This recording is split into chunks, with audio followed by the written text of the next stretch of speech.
welcome everybody to another thrilling edition of your favorite live stream wrestling podcast. That's right.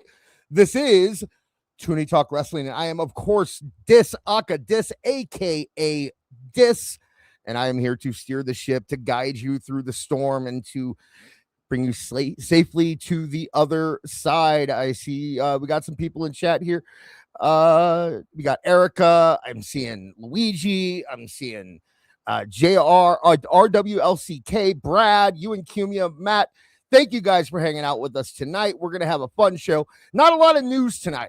This isn't going to be a big news show. This is going to be more of a fun show. So kind of experimenting with the format, and we're going to see where it goes as we move into whatever this next phase of this podcast ends up being here in the next couple months. I've gotten some questions about it. We're looking around SummerSlam to be a destination point for wherever we land. And, but as you know, I will still be surrounded by my wonderful panel. So why don't we bring those guys out right now? He's old and he's cranky in his favorite chair, yelling at the TV with a grumpy glare. He's always on, he's losing his mind. Online trolls talking trash, man, he's not kind. But we love our awful, through the grumps and the growls. Everybody shout it now. That's awful. Awful Wrestling. Welcome to the show. How are you doing today, sir? I'm old and I'm cranky in my comfy chair. Is your chair comfy? The No. one you're in right now? No, you don't. It's a love seat, and I am that's chilling nice. on it. That's comfy. I took my work boots off. God damn, do my feet smell? Oh man. Sorry. I mean, I gotta be real with it. I was working all day trying to lay a foundation. Dogs are barking. Oh well, no.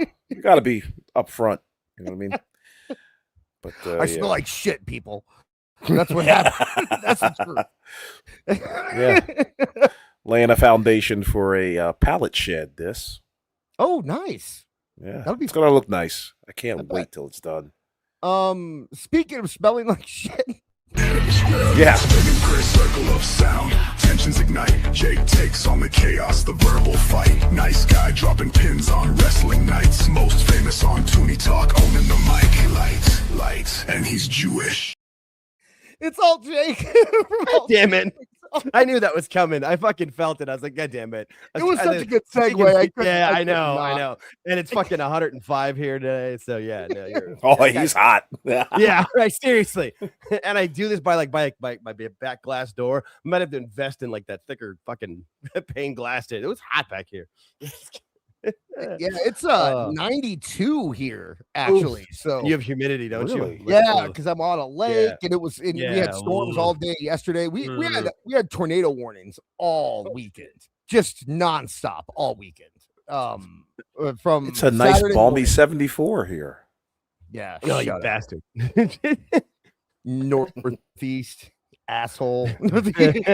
My feet smell adds 20 degrees though. That'll do it. This tank foot's bad. Yeah, no, the amount of times I have to shower in the summer, it's like way more. I'm like, fuck. Got an early super chat in here. I'm gonna bring it up. You and Cumia for $4.99, kicking us off. Thank you very much, Ewan. I guess I'll play it. Gold. Doesn't subscribe to DirtSheets. Neither should any of you. I bet Glom Gold might subscribe. He looks like a dirt sheet guy. Glom Gold. Did you see him right there? Oh, Glom Gold. Wait, look at that man with the beard and everything. I think he could be. Yeah, I was say Scottish. That he just subscribe to like Cultaholic or any of that crap. Yeah, they aren't really dirt sheets, but they do have Patreons and stuff, which we're gonna get. You know what? Let's just go into it. Why not? Right? Let's not waste any time. You don't want to waste your time. I don't want to waste your time. We're busy people. You're important people out there listening. Let's get straight into it. Why not? So, yeah, we are, as I alluded to in my little patter at the beginning of the show, and we've been talking about for a few weeks. we are kind of embarking on a new chapter for this show. We'll all be here, but the setting might change, the aesthetic might change, the what we talk, not what we talk about. We'll talk about wrestling, I'm sure, but how we talk about it might sound a little different or be presented in a different way. I want to get off StreamYard as fast as freaking possible. That's one thing I want. I cannot stand this thing anymore, especially after today when I still can't hear videos for some reason, but we have fixed that. You'll find out earlier or later. So, but yeah, I've been thinking a lot in looking at the new venture or whatever that becomes.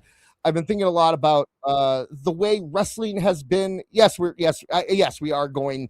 We're actually going to be more entertainment focused and less news focused in the future.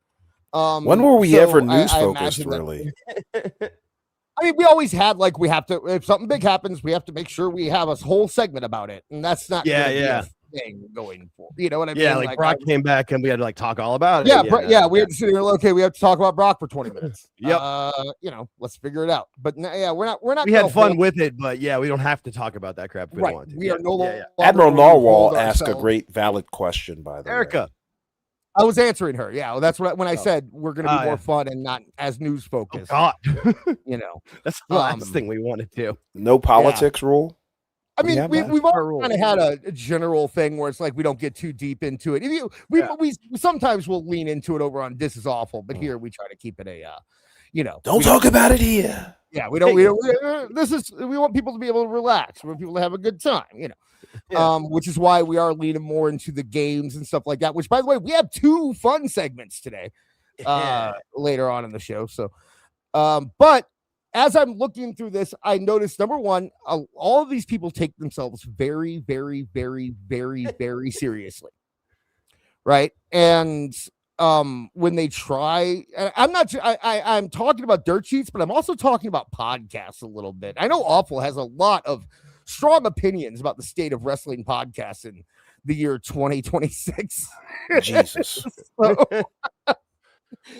It's just a lot of people kind of just saying the same thing and doing the same thing. And, it's like, if you listen to one, you kind of don't have to listen to 100 or more, Bingo. Right. And we're trying to make it so we're trying to develop shows that you can't, that don't fall into that trap, right? I don't want you to be able to get what you get here on any other night of the week, and I don't want you to get what you get from This Is Awful on any other night of the week. And I'm sure Jake doesn't want you to get what you can get from Jake on any other night of the week. We're trying to kind of distinguish ourselves and be different in a world where everyone kind of really wants to be the same and follow the same kind of playbook. And that goes into the reporting. Now, if you've noticed, how do you realize that there are hundreds and hundreds of wrestling sites out there?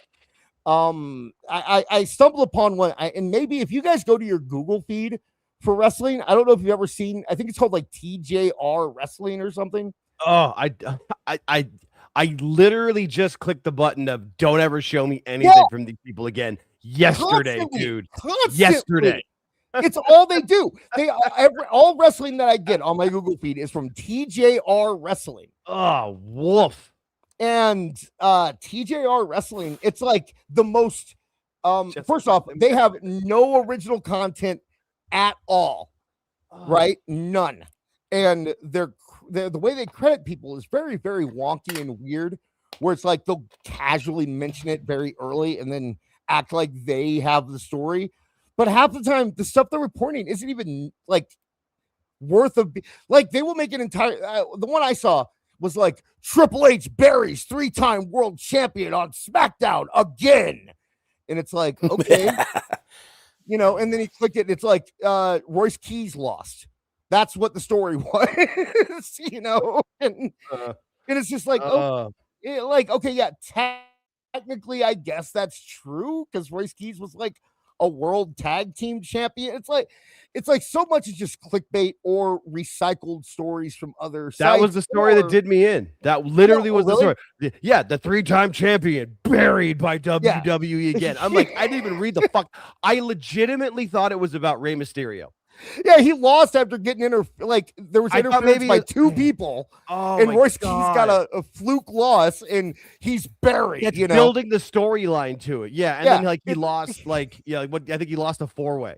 Like, Yeah. okay, and didn't take the fucking, or maybe he did take the pin. Didn't matter. It wasn't. It's a 4-way. It's a whole different thing. Oh my God, I didn't realize. I didn't look at who it was about, and I was like, I'm done with you based on the article title. I was out.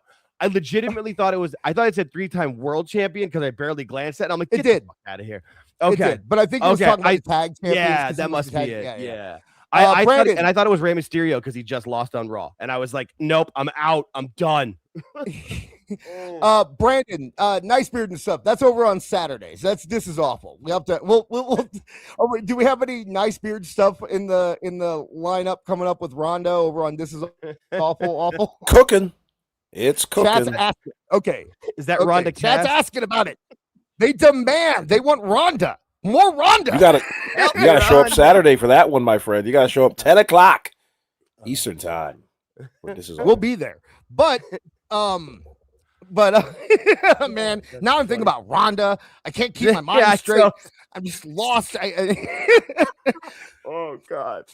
But yeah, so it's either non-news like that or it's completely recycled news from other places without adding anything to it, right? And you look at it and it's like they get all their stories from like the same 3 or 4 or 5 sources. It's always PW Insider, Brandon Thurston, Fightful, Wrestle Purists, Meltzer, of course. And I guess self-made is now a thing that people look at.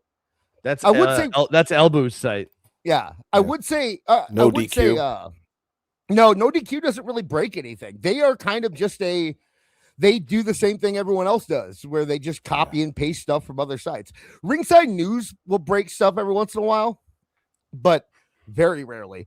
Body Slam will occasionally break something, but for the most part, it's the same. And I'm pretty sure that when Body Slam or No DQ break something, they're getting it from the same people we get our stuff from, like Nick LaPiccolo, you know what I mean, or Mole or something like that. Listen, Shout out to very Mole. quickly. Yeah. I don't know if you saw this. You might have been busy too, but fucking Aaron Rift of No DQ had the unmitigated gall to use my image underneath an image of MJF, talking about like, if you hate AEW and you want to see it fail, you're the fucking worst. Mind you, people, No DQ followed me for about 1.5 years. I never followed back. And when I made a quote tweet about No DQ's fucking, stupid ass postings in which they talk about tribalism, but they never have the question of where this tribalistic answer came from, specifically MJF. Aaron Rift unfollowed me, and then he came up and concocted that fucking story. Here's the best part, MJF himself went underneath the post and made a comment, said, I said this comment years ago. Mm-hmm. What the do you have a life, my friend? It was the best. But yeah, Aaron Rift, you're on the target for Saturday, by the way. MJF has liked stuff that I posted, and I think stuff that Big posted at one point or another. So MJF, and he defended you. So we're cool with MJF, I guess. But so I just put the picture in it. If you want to throw it up, I just put the picture in. I took a shot of it. Oh, you did? Let's take a look at it. Yeah, right here. Let's Boom. look. Where? Yes, there you go. He totally quoted Alpha's Oh, yeah, page. huh? Yeah. No, and what's funny is, and I'm gonna remove the banner for a second. He actually still has you following in that shot. That's why I went and grabbed it. That's why I had to grab it. Because the motherfucker still said follow. I was like, when you said that, I'm like, he said following. I remembered it because I thought the same thing. And maybe I popped me. I remembered. Yeah, I retweeted this. Only one day after I had only one day after I had quote tweeted the No DQ website because of shit like this, and it was just like, you guys just are the terrible. worst. Just George terrible. In the chat. MJF, friend of the show. Friend of the show. Yeah. Yo, George, I was gonna blast both Aaron Rift and MJF, and then I saw that comment. I was like, all right, I'll back out. And also, I think we should point out too, Awful, the only real reason that you are cheering for them to end is because you made a bet. Like Yeah. if there was no bet involved, you wouldn't really care. You got to no, fuck them, because they took out how many people are following you. I just copied this from it. They took out like your follow count and like what's going on. Oh my god! Are you yeah. kidding me? They blocked it out. Yeah, they blocked out like you know how it also tells you like these people are following, like people you follow are following a page. They took that out too because they know they had people in there that showed up for it. That's some bullshit, dude. I didn't realize that part. So like, just look it up now. Yeah, I knew it when I saw it.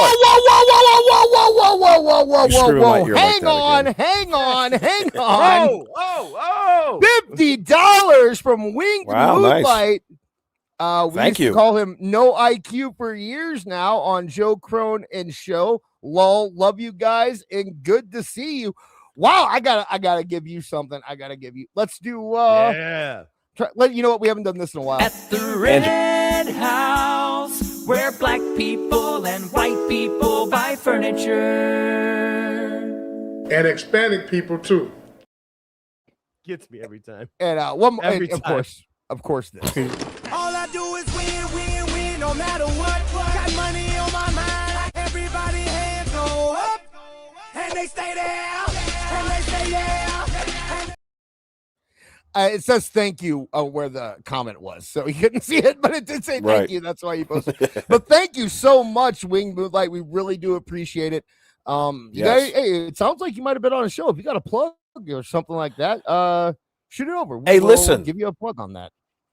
I forgot all about Joe Cronin. Joe Cronin was maybe like the third or fourth podcast I used to listen to religiously, and I respect him. Because, again, motherfucker just seemed genuine and real. Now, I haven't heard his show in quite a while, and I'm sure it's not like, it's anything terrible. But, yeah, Joe Cronin, what a name from the past. How about I respect Shout out Joe Cronin. I respect him more than, like, JD.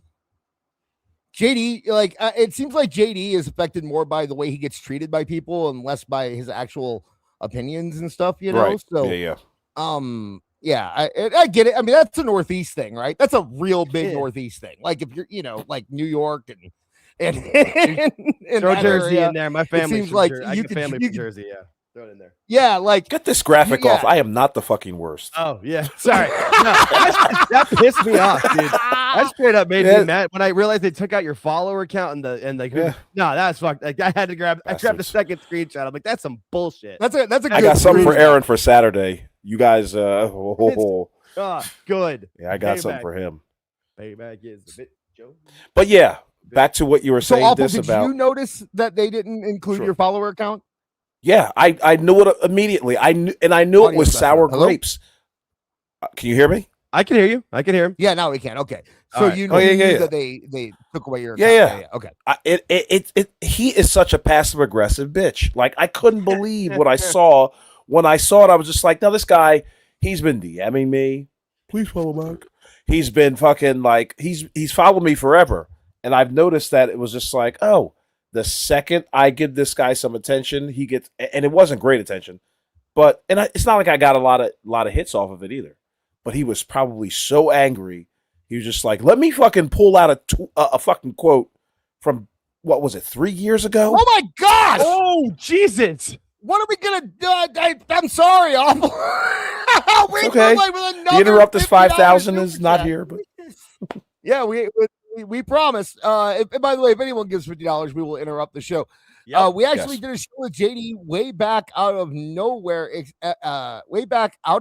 Everybody's family is one way or the other in this. Everyone is family in one way or another. Got it. Yeah, that's true. That's yeah. Did I ever? Okay, let me do this real quick because I can't give them the same thing. We have to give them something different. You know what? We haven't seen it in a long time.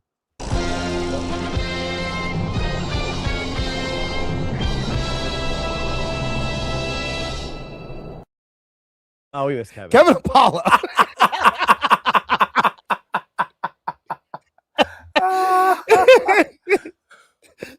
We have fallen far. Gentlemen.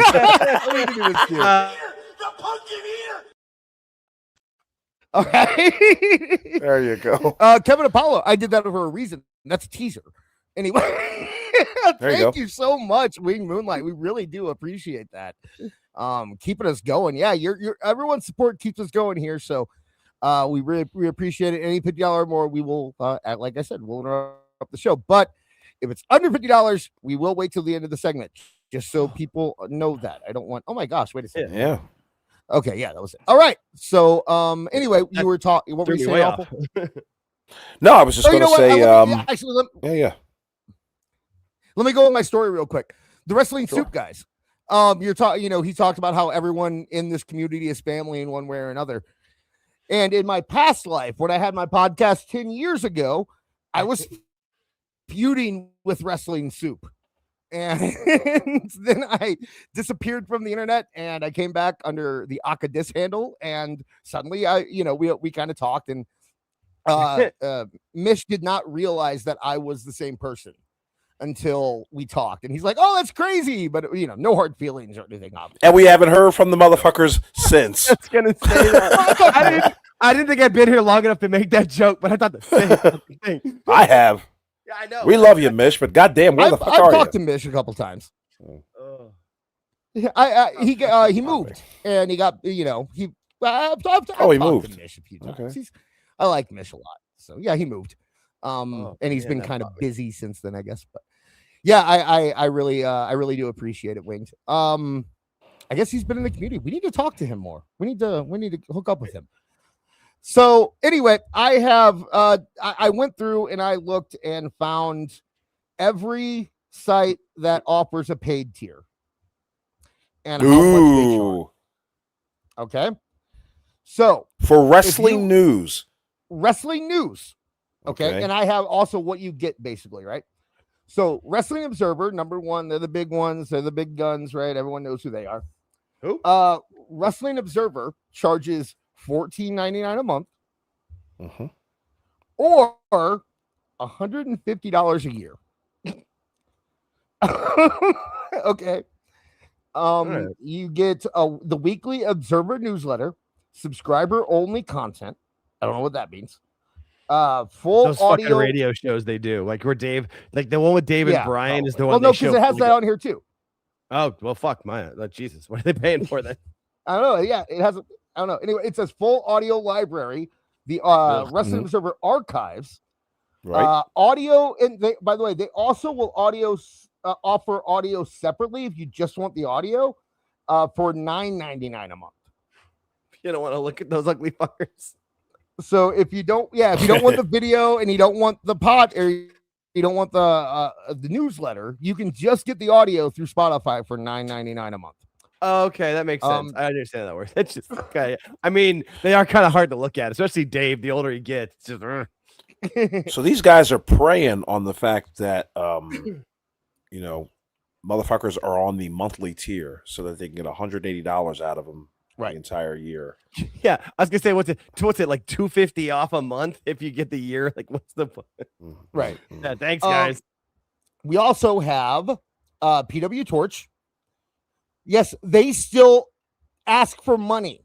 PW Torch has not broken a story in over a year. I want to say the last thing they were hot on was that 500K thing, and it wasn't even their story. It's just they got the scoop from BJ Bethel.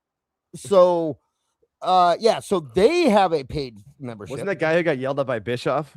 Wasn't he from BJ Bethel was the one who said 500K on Max. God, that's what he's known for. Yeah. So and they're known for that and getting yelled at by Bischoff. Cool. Yeah.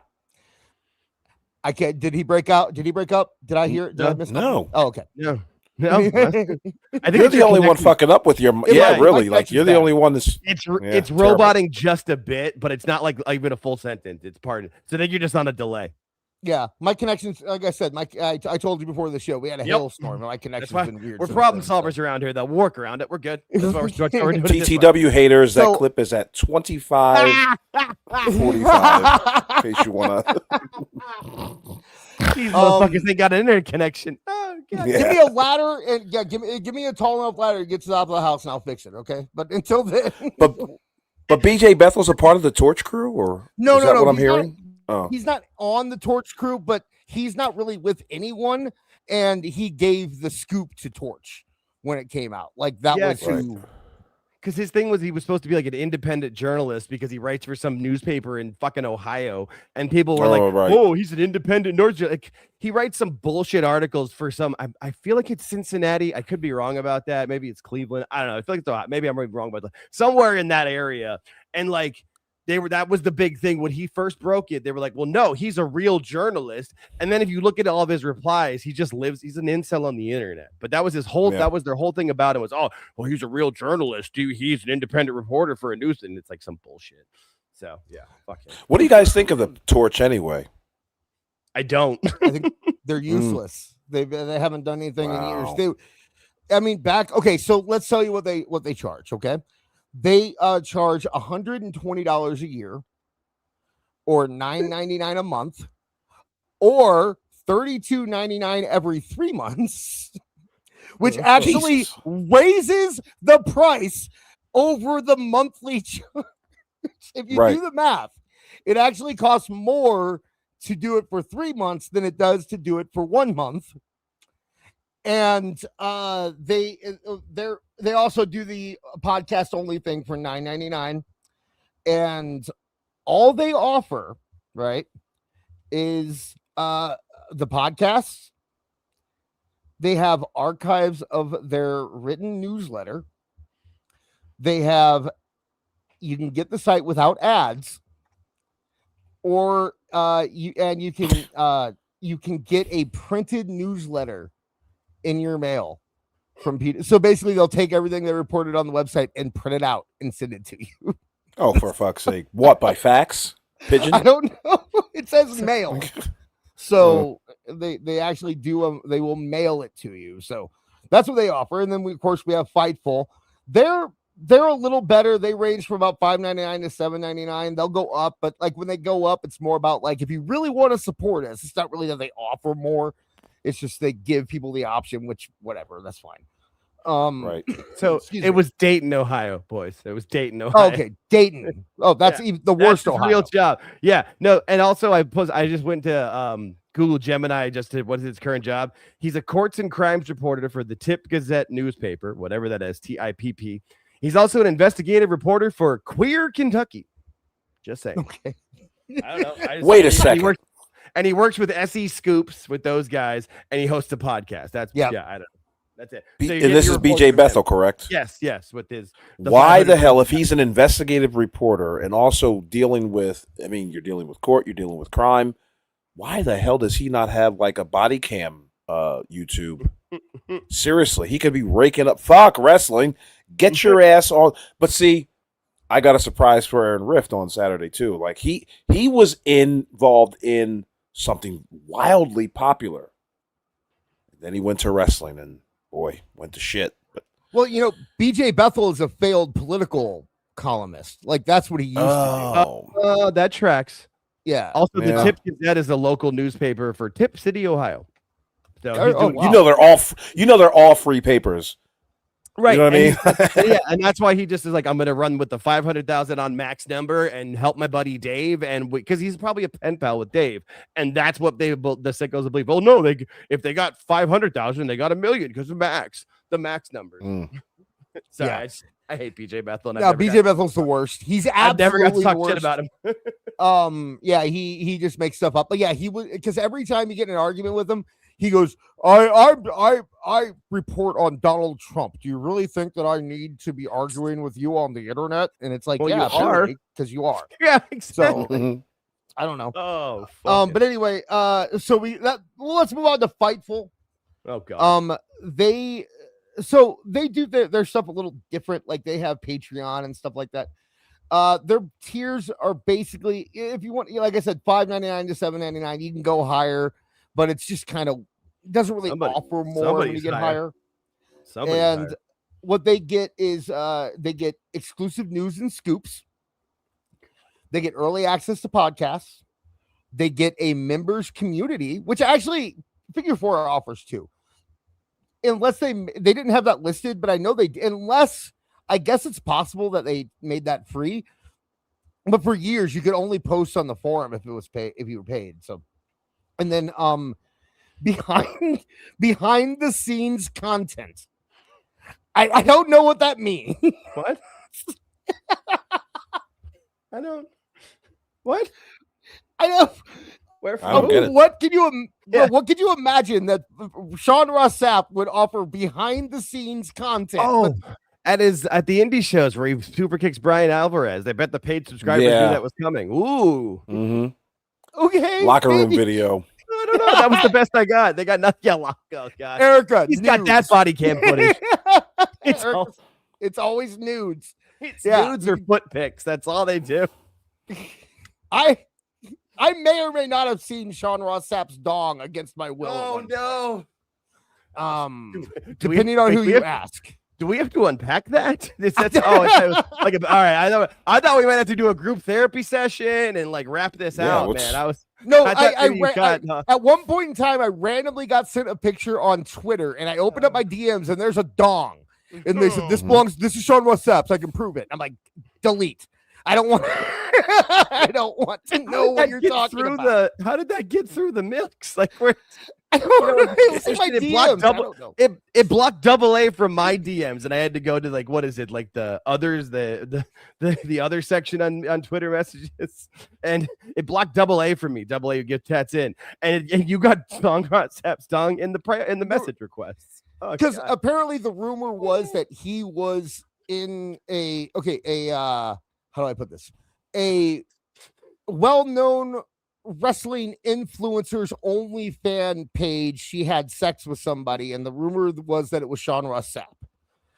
And so I was talking to somebody, and they were telling me about it, and then they sent me a picture, and they're like, "Yep, I'm telling you, this is it." And I'm like, "Dude, what the hell? Why did you send me this? I never ever wanted to see this." Why is that a thing? Are you talking about? Yes. God damn, what's that broad's name? Davin? Yes. Okay. Yeah. Mhm. Oh, Yeah, it's yeah, like I saw those pictures too. I think I Oh. might have used it against them as well. I don't know if it's fact. I don't, like I said, I deleted it and I moved on. I was like, I don't want to have anything to do with it. so sorry I made you unpack that. Put it back in. So there's more. PW Insider offers PW Insider Elite. It is $8.99 a year. They have they take away the ads. They do exclusive articles, so they do like actual interaction with their fans. They have like Q&As. They'll have it's more of a personal. They have a forum that you can talk directly to Mike Johnson and Dave Shear and those guys. They have all of their audio, so you can't get their audio content unless you're premium. So if you are a fan and you want to listen to their audio, that's how you listen to it. And what else do they have? Oh, and they have all the archives of the old. There a long time ago they had an actual newsletter. They don't do it anymore. But if you wanted access to those archives, Who's you going can back get for wrestling news archives? Like, well, you know what? Actually, that's not the news I'll- happened in 2009. I'll tell you what, I've done it before. Yeah, I have too. because, yeah, Oh, research. shit. When you're Nah, doing fuck me. research, really like when what we do, it's actually kind of useful. All right, no, it's all right. Um, That's my brain of like that someone would actually pay. I get that you would do it in like but that someone's paying for that. I guess for research and I guess, but I'm just I like, think is well, that, with is with that part of the PW tier you want? with PW Insider, I was At so- least they break stuff. Yeah. a long time ago, long time ago, I actually kind of got a free subscription to them for a while because I knew somebody who was doing articles there, and they kind of hooked me up. We should have done and- the tier list for these guys like we did with the mugshots. Like so I we can- can rank I these can, idiots. I can tell you that while I didn't continue paying for them, I kind of understood it, but it was only $5 back then. But it was like, okay, if you do like these personalities and you want to hear their podcasts, then this is the way to do it. And they're very it's kind of like it's basically like if we said, hey, our podcast for $5 a month and we'll give you some exclusive news and do like they actually offer something. I don't think that one's as terrible. I also don't think the Fightful one is terrible either. I think when you're talking that price range, like the 9 to 5 price range and like $80 a year, if you have the money, you have the money. And really what you're getting access to is more of the personality stuff. and not necessarily the yeah of what they do, you know, Yeah. or if you really want to get technical with Dave Meltzer, you're paying for nothing, right? You get one podcast a week that you'll probably end up hearing because it gets clipped up everywhere. Yeah. And So, yeah, in defense of Dave Meltzer, no what you talked about earlier, Jake, is like when I was a subscriber there, I would listen to like watershed things, like something that happened, like the Survivor Series, 1997. Sure. I would listen to that audio or probably read the article, and maybe like a few WrestleManias that I might have been interested in, hear what they might have thought of it, whatever. See how fair. off base they might have been or whatever. I was Other just than gonna, that, go ahead. No, you're good. No, I was thinking like if there would be a point where you could go back where like it would be pre everything easy to find on Twitter like it is now. You know, I'm kind of thinking of this from the mind of the AEW fan that really thinks wrestling only started in 2019. and that's, you know what I mean? That's all. Like PW Insider, they discontinued their newsletter in like 2002. It's not Fair, it's not like Torch and F4W where they pretend people are still doing it. Yeah. I was going in the mind of like the current wrestling news people. That was where my mind was in the dirt sheets. Chats. Some of the chats saying like Mike Johnson is good. You don't hear anything about it. Mike Johnson is better than blah, blah, blah. I agree. Mac Johnson's good. I'm because of, if you are a longtime listener of this podcast, I know whenever I say this stuff, it might surprise you, but Brandon Thurston is doing good work. That man does good work these days. I have to say it, man. Like he's going in and getting FOIA requests, and he's getting court documents. Okay, like that's a journalist. I was about to say, I'm like the execution of what he's doing. Like you're just talking about like the moves, like, but the story is like what he's going after. It's like, you know what I mean? Like he's doing the actual physical execution well, but like, why is he making that decision to do that? The FOIA request ends up being you get Triple H texting Nick Khan about what cat litter is better to use and stuff like that. Like it's not useful information, but he's actually being a journalist and not just staying behind a microphone and going, I get it. Well, I think that this is gonna happen. And we'll get into that in a second here too. But yeah, I agree with you guys. I think Mike Johnson, if you're gonna pay for one of these right now, if you're a fan of the stuff that if you're an SRS fan, if you like this content, then paying to get more of it, I guess I get. Same thing with these guys. It seems like they have more of you're paying for the personality, you're paying for that kind of stuff. We're not claiming we're giving you exclusive access to breaking news, So and anybody listening to the sound of my voice, if you wait about 45, 55 minutes, all the shit that you would be paying for is going to end up being on Twitter anyway. Right. Yeah, that's why I think the exclusive. That's why just wait a while. Paying for. That's why I said like with when you're saying with Torch and Peter and F4W, where they're like you're paying for exclusive news. It's like that's bullshit because it doesn't. Or you're gonna get it and TJR Wrestling and No DQ and Body Slam and all those sites are gonna have it immediately. Right. And I get it in the sense too, like you want to support, like if you want to, like if people like a certain creator, they want to, and they have a Patreon, they're like, I can't pay for I don't care about the stuff, but I pay for the lowest tier to help support the channel. I get that. Yeah. As someone who started a channel and under $10. Yeah. And under $10 is the right amount to want to just pay because you want to support somebody, so. Okay. And then we also, that we're not done. There are more sites that do this. ProWrestling.net has a subscription. Did you realize that? ProWrestling.net. Jason Powell has a subscription. Jason Powell, not bad. Although he does sound a lot like Dave Meltzer on audio. Yeah. I really do get those two mixed up. Now, he doesn't do the ums and the uhs, but same kind of cadence, same kind of voice. But yeah, he's okay. How much? What's going on here? I think we lost this. I think, look, his head's not moving. No, I'm here. All right. I'm here. Then say something, goddamn. I'm here. But they have the Torch. I've never heard of ProWrestling.net. Okay, ProWrestling.net. ProWrestling.net used to be. I mean, they're just I don't know. They I don't know why they offer a paid subscription. It's really a lot of cut and paste stuff, but it's $5.25 a month. It's Jason Powell. So if you remember, we were looking at Torch. Jason Powell is kind of what's his name? What's the Torch guy's name? Wade Keller. Wade Keller. He's kind of Wade Keller's protege, so to speak. And they do $5.25 a month or $63 a year. And they offer Patreon on top of that. But there's no real perks involved. Like you get their news like an hour before Free Site does and stuff like that. It's very strange. Right. Yeah, no, that's definitely just coming down to like like you said, the personalities. Like you like maybe you like that cadence on a podcast. It helps put you to sleep at night. I don't know. And one thing I will say about Torch is that they are strictly news. Like that, and I think that's why they're not moving as much because, like, I'll check my Twitter feed and I'll see advertisements for PW Torch audios and videos, but they look so plain Jane, and it's just like, boy, we are certainly going to get the 6 o'clock news type of fare when you're dealing with the Torch, which isn't bad, but you're just not going to get. It's just straight laced news. Yeah. Period. And Cultaholic offers, like, there's a few that do Patreon. Cultaholic does Patreon.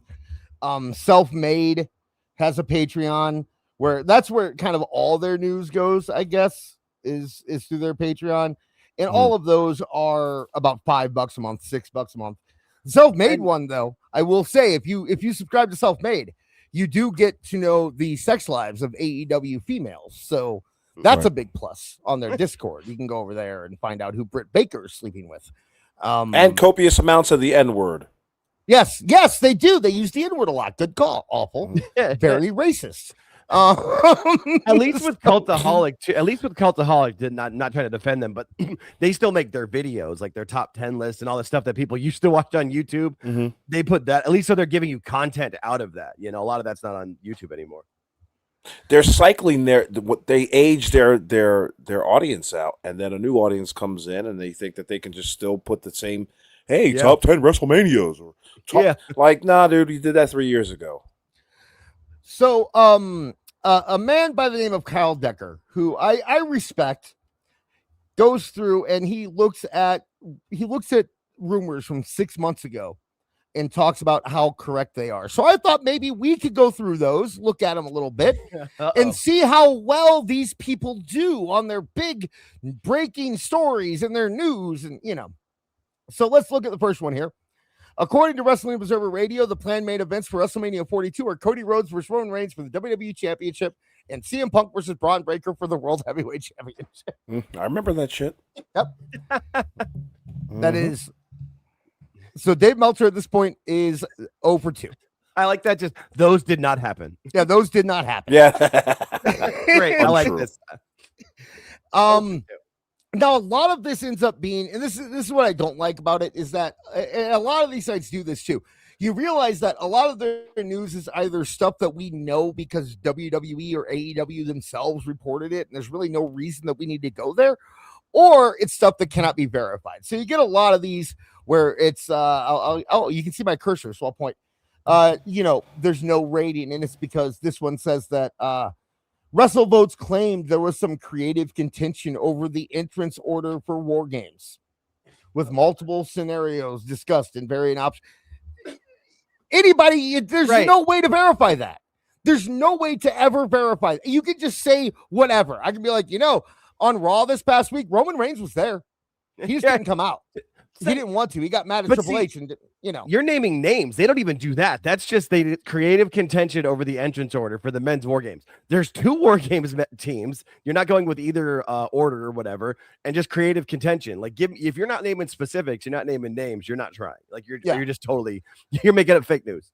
It's just, and then PW Insider, now this, Liv Morgan was originally set to be cleared in early 2026, but she worked hard enough to return. That's just a fact. Like, she said that in an interview somewhere, I believe. So, we got that. I'm trying to go to the ones that actually, so many of these are just, Brian Alvarez noted on X that there's already talk of running a stadium for next year's Survivor Series. Okay. What is that? What good does that do? But no, but here we have Alvarez, Wrestling Observer, actually reporting something. Alvarez said one of Santos Escobar's requests for his new deal with WWE was to sit down with Triple H and figure out his creative. So the belief is he will be back with a push. It's just not clear when that return will be. It was never. God. It was never. Here's another one from Wrestling Observer. According to Wrestling Observer, AEW is trying to avoid putting Kenny Omega in long singles matches, and that's why he's being put back with the Young Bucks. Okay, again, not news, man. There's no way to verify that. There's nothing that doesn't. You're not telling me anything there. Just You're watch paying for Kenny this. Omega wrestle. Like if you watch, I got a wrestle, question. You can tell he can't wrestle a long singles match. What's that? Who's truly interested in this? Like who's interested in that sort of minutia of information? I have no idea. I guess there are people. Dave and the people who still defend him. Yeah. And the people that pay, that's what they're paying for. That's what these people are paying for. Because Brian Alvarez Twitter, Right. like if that was probably a paid tweet. Brian Alvarez charges for Twitter, by the way. Yeah. I saw that during So, Mask versus Mask, and I'm like, who's paying for this? Yeah. I mean, we're not going to talk about boxing. Okay. Jacob Fatu is close to returning, or at least that was the talk backstage at Survivor Series. And then he returned in January. That's a story. And it was verified. And he came out and it happened. And there you go. That's a story that happened, right? That's news, you could say. Yeah. I'll give you that. Could say, because you could also think like, if you know the injury timeline, like, oh yeah, he'll be back soon, knowing that he's going to be back sometime in the next month. Like, Yeah, but I don't. If I remember, I'm just Jacob paying though, them it was that. because Jacob was the two thing, right? So You're right. it was like That's nobody really knew how. It was just like it could be. That is it was totally weird. fair. I forgot what injury it was. You are absolutely right. But So- I'm just saying, if somebody else said something in that vein, you could be Right. Yeah, that's And then fair. here's what Observer said. Speaking of Fatu, his injury is what led to a change in plans for the War Games match. Austin Theory was planned but removed because Fatu's injury forced WWE to accelerate Cody Rhodes versus Drew McIntyre. Like that's something that you would have known from watching television and having common sense. Like there's no reason to pay $14.99 for that. Fightful Select notes that there's no heat on Heyman for appearing to push a child at Survivor Series, but the focus is more on security for allowing the kid to get that close. Remember that? Yeah. Remember that? I one? do remember that. Yeah. I like the response. shoved the That's kid in some the Survivor sentence. Series. Yeah. And then MVP says Bobby Lashley is nice. Okay, great. I don't. Yeah. Whatever. That's Yeah. I like the responses this person's putting together. I'm respecting who this is, Derek. Whatever. Yeah, this is good. I like this. Kyle Decker. Yeah. Decker, Okay, there it is. so we're gonna go to the ones that actually had numbers. Self-made pro. Self-made pro claims Roman Reigns versus Braun Breaker and Cody Rhodes versus CM Punk was the plan for WrestleMania 42 in early November, but Reigns preferred to go back to the Rhodes match, and it's how we got to Punk versus Breaker on the other side. We ended up getting Reigns versus Punk. Jeez. Yeah. That is a site that you don't get the news unless you pay them. The Right. only way that you can access that is if you pay them. Okay. It's Corey Hayes and Ibu, and they just sit in a Discord and say shit, and then people pay them money for it. I don't get it. I don't get it, but whatever, guys. Yeah. Okay. Let's look down here. Now, here's one. Fightful got one right.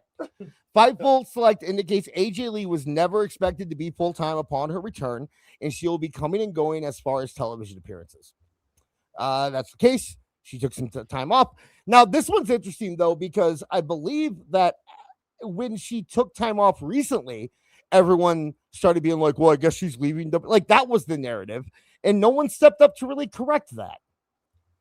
Where it's like, oh, I guess AJ's gone now. And it's like, no, she was always part-time. She'll be back at some point. But Yeah, when she signed seems her like- contract, it was for. I remember them saying it was a multi-year contract, but they never said if it was full-time or part-time. But it kind of seemed like, yeah.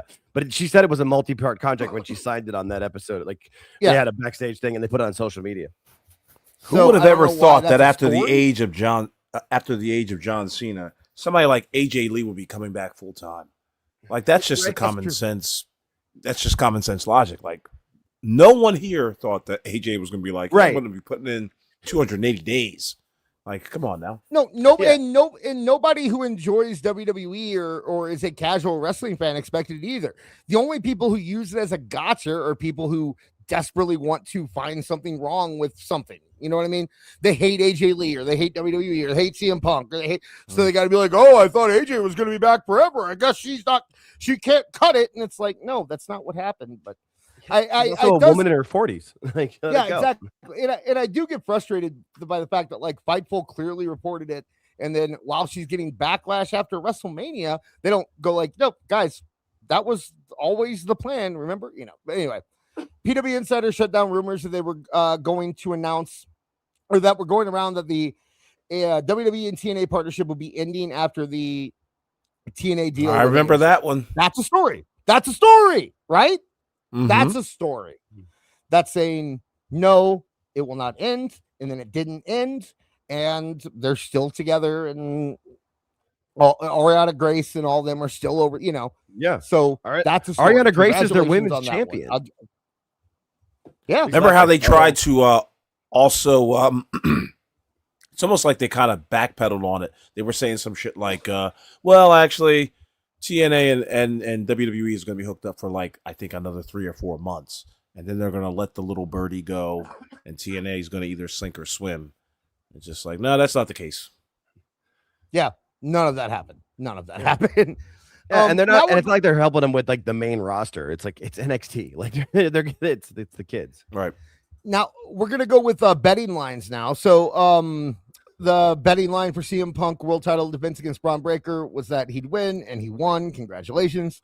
The betting line for the matches were going to be, what's funny is that the matches that the betting line was the best for were the ones that Dave Meltzer reported yesterday. If you go back and look at here, right, the ones that Dave Meltzer reported that he got wrong are the same ones that were the top of the betting. So where do you think the odds makers get their odds? It's from Dave Meltzer just saying stuff. So if you want to make money, bet on wrestling. Imagine losing your house because you fucking went by Dave Meltzer's opinion. Could you imagine? Like, I'm fucking done. You believe Dave Meltzer? You believe Dave Meltzer? So yeah. I've got no car now. Okay. So this is actually, I don't know why this is even here, considering that this is like literally Nick Khan saying it. Like, of course, Nick Khan's gonna know if Pat McAfee's coming back. Right. WWE sources tell TC of WrestleVotes. Okay, TC. We all know TC. We should expect to see more of comedian Andrew Schultz featured in WWE programming moving forward. What? I don't know, dude. When did that happen? I know he was in the crowd once, right? I'm just like, right.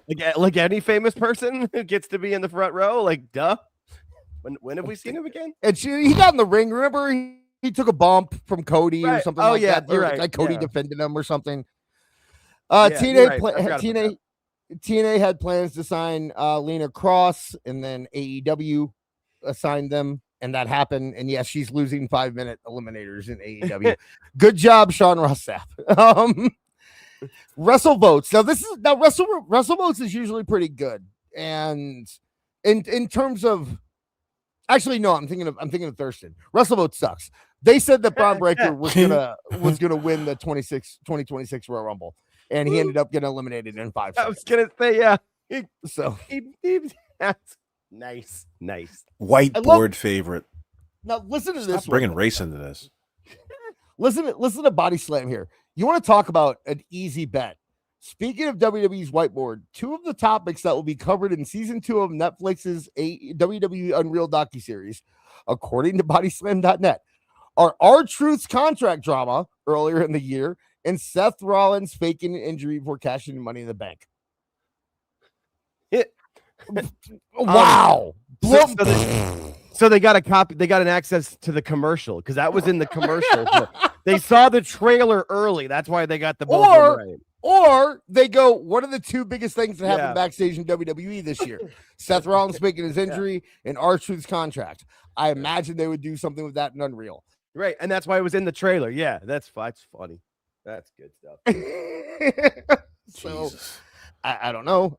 And then Alvarez says Darby Allin was hospitalized, which was on TV. So I don't know how. Okay, so here's Alvarez. Alvarez got one. Alvarez got one here. Alvarez also claims that several big NXT call-ups are expected in WWE over the next month or so. And that was before Obafemi and Trick Williams and Jordan Grace. Now, I'm curious, what's the date on this? December 5th. Is this by the time that they were already talking about doing the John Cena thing where it's after NXT guys? No, this is December. December of last year? Yeah. Oh, it was December 13th. So no, his last match was that December 13th. So they'd already announced those matches. Yeah. So yeah, 6 days before or 7 days before it happened. Alvarez called it. And the matches had been announced. Yeah. So those guys were going to be called up. Yeah. Good job. Then here's one that Dave Meltzer got right. F4W Online's Dave Meltzer says the sale of Warner Brothers Discovery should take place within the next couple of weeks, with Netflix and Paramount currently the front runners and Comcast in third place. How can you say Meltzer got this right? Nick LaPiccolo was fucking shouting that shit from the rooftops. I don't understand. No, actually, I mean, yeah, I guess he didn't make a lot of sense, but he did it from the rooftops. And not only that, but this is one thing I don't like about this guy is that, like, right here he says Netflix or Paramount, and Paramount, right? And Paramount, and he thinks it will be. Wait, what? Meltzer thinks WWE will have or AEW will have a worse outlook than Netflix. So he didn't report anything. He did not. I don't count this. See, I wouldn't count this one as being right. I would count it as nothing. I want to get, what do you guys think? Would you count this one as being right, or would you count it as not count it? I mean, technically he's right because he's got to say, but all that means is that he knows that somewhere in the business, he's probably on he probably subscribes to business reporters. And if anything comes in, Bloomberg. This was reported on Dateline. Right. So on the same day. So he probably heard it a little bit early and then announced it as early as he could. I don't even know if it was early. I don't even think it was early. Yeah, probably not. Right around the same just time. Probably penetrated the wrestling sphere. He brought it into the wrestling world. Right. Okay. Meltzer claims that Paul Heyman wanted Austin Theory in the Vision largely to make him a star and protect Braun Breaker and Bronson Reed from having to take pins. Even though Theory was the mystery man, if the angle drags out until January, it could be Chris Jericho, who is revealed as the masked man. So Meltzer said that there's going to be Jericho, and Chris Jericho is in AEW right now. So overall, it says that people got 53% that week, although Dave Meltzer and Wrestling Observer got one correct. One out of everything they said. Fightful got 2 out of 4, and PW Insider, I think PW Insider only got 1 wrong, if I look back. And WrestleVotes, of course, as always, was terrible. So I'm going to quickly run through another week just so we can take a look at. I'm only going to go to the ones that actually have the numbers next to it, and let's see what we got here.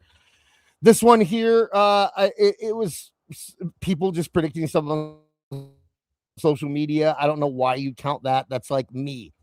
You might as well say beard. And Jay's AEW contract come up according to Fightful, which wasn't true. She is still there, and she said her contract is up next year. And then nothing. So all of these that I'm scrolling by means that you paid for nothing. If you got this, all of these are stories that couldn't be verified or were verified by the company themselves. Here's the first one that Dave Meltzer got right. Wrestling Observer's Dave Meltzer was given the impression that WWE Survivor Series will include teases that will help you figure out who the WrestleMania main event will be. Holy fucking shit. Are you serious? That's only been going on since fucking 1988. No, really? That's the one thing Meltzer got right in 2 weeks. Jesus. The one thing, and it's the most vague, Yeah. I mean, okay. So like this one, Liv Morgan's return to WWE, PW Insiders, Mike Johnson wouldn't rule out the possibility that she might be back this week in a Survivor Series to help Dominic beat John Cena. However, a January return still seems to be more likely. It was at Survivor Series. So he he kind of hedged his bets there, or maybe that's what he heard. I don't know. We're going down to the next one. Here's another Brian Alvarez. Brian Alvarez claims WWE's original plan had John Cena beating Dominic Mysterio at Survivor Series. Well, did that happen? In Dominic's hometown. Yeah, he was going to lose that match. Right. The bet makers actually got a lot of Survivor Series rights, so that's good for them, but that has nothing to do with what we're talking about. Alvarez believes that one of Santos Escobar's requests with his this is him talking about how he gets a big push when he turns the TV and he wants to sit down with Triple H. And Santos Escobar no longer works with the company. Yeah, I like the response. Yeah, he never showed back up and then was released. Nice one. I like the sarcasm from this. This is fun. Jake something, his contract was up. Thank you, Fightful. You got that correct. I'm sure Jake something called him. Right. Completely honest. I'm sure Jake something called Fightful and said my contract's up at the end of the year. 1,000% believe that. And they paid him how much for that? Yeah, but nothing. No, Jake something did it because that way Tony Khan knows. You know what I mean? Like right. Yeah, that's the only reason. That's a good. Yeah, put this out there so I can get as much money as possible. Right. And they signed Bear Bronson, TNA. Yes, which is true. Once again, good job, Fightful. Alvarez mentioned that Dralistico and Rush, so they're talking about them two having injuries. One of them did, one of them didn't. I'm pretty sure that was an injury that happened on TV. So I don't know. Dralistico got injured. That is true. AJ Styles said he was going to cut his hair. So this week, on a week that they had mostly just guesses, it was 64. Why was AJ Styles' hair a story? I don't know, dude. It was slow news week. Like, yeah, seriously. Like, wait, what did you say that story was? Sorry. As you can see, these are all scams. There's no reason to pay anyone for this kind of stuff. I don't get subscriber counts. Yeah, if you really, really like listening to Mike Johnson or Dave Shear or Sean Ross Sapp, and you want those exclusive podcasts, okay, maybe. But why on earth would you pay? Because really, on Wrestling Observer, the only podcast you get exclusively is Meltzer's. Oof. Like all of Alvarez's stuff you can get on YouTube. So I have no idea why you'd want to pay them. But clearly the stuff is a scam, in my opinion. And I what do you think, Jake? Would you call it a scam? I would call it a clear and obvious. Is it a scam? Yep. I'm just saying, I think that it would be wonderful if we could take a group of people and have them randomly guess things.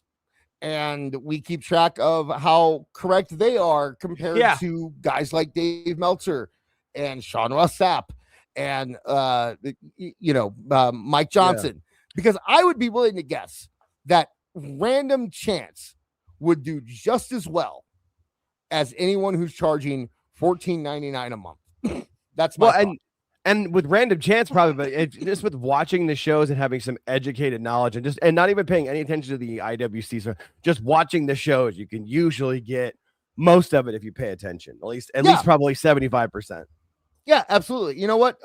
Let's get into. We do have a couple super chats that we got during that segment. So you and Cumia for $1.99. Kevin will be on that pod place at 11 p.m. Yes, he will. I'll tell you guys.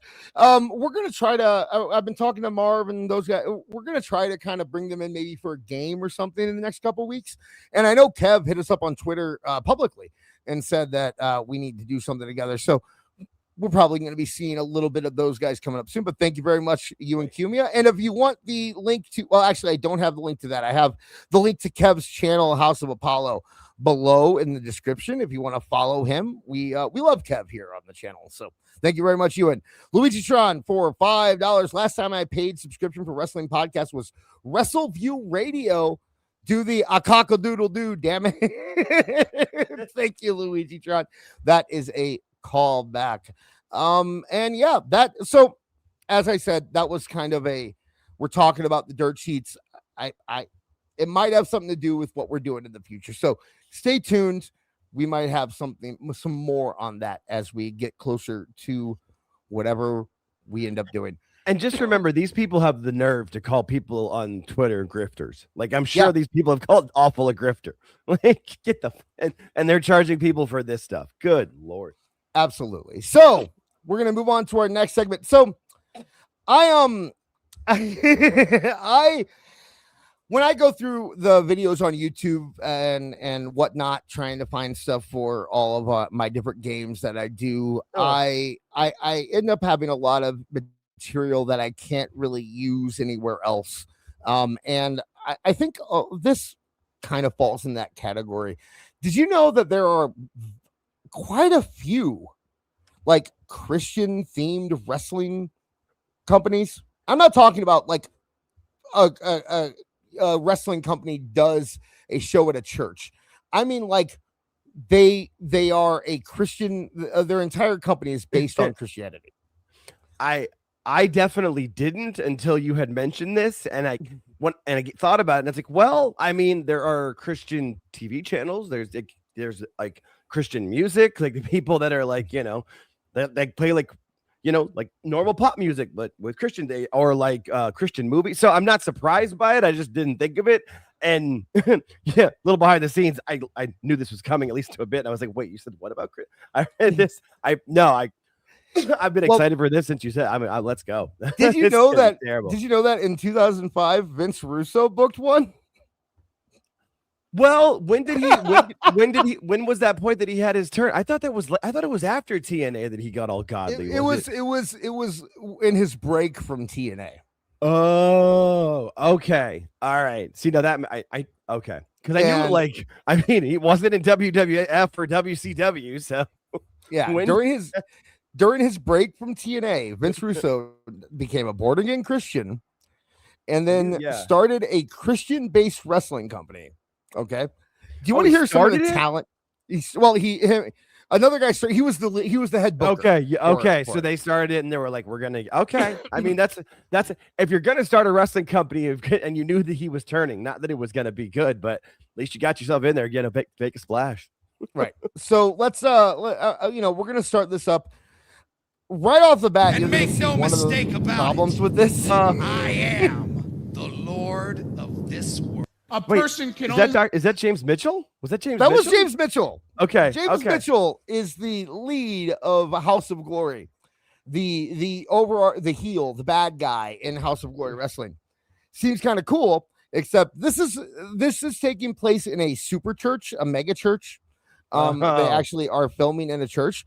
James Mitchell is legitimately a reverend for the Church of Satan. And really born again anti-LaVey help, huh?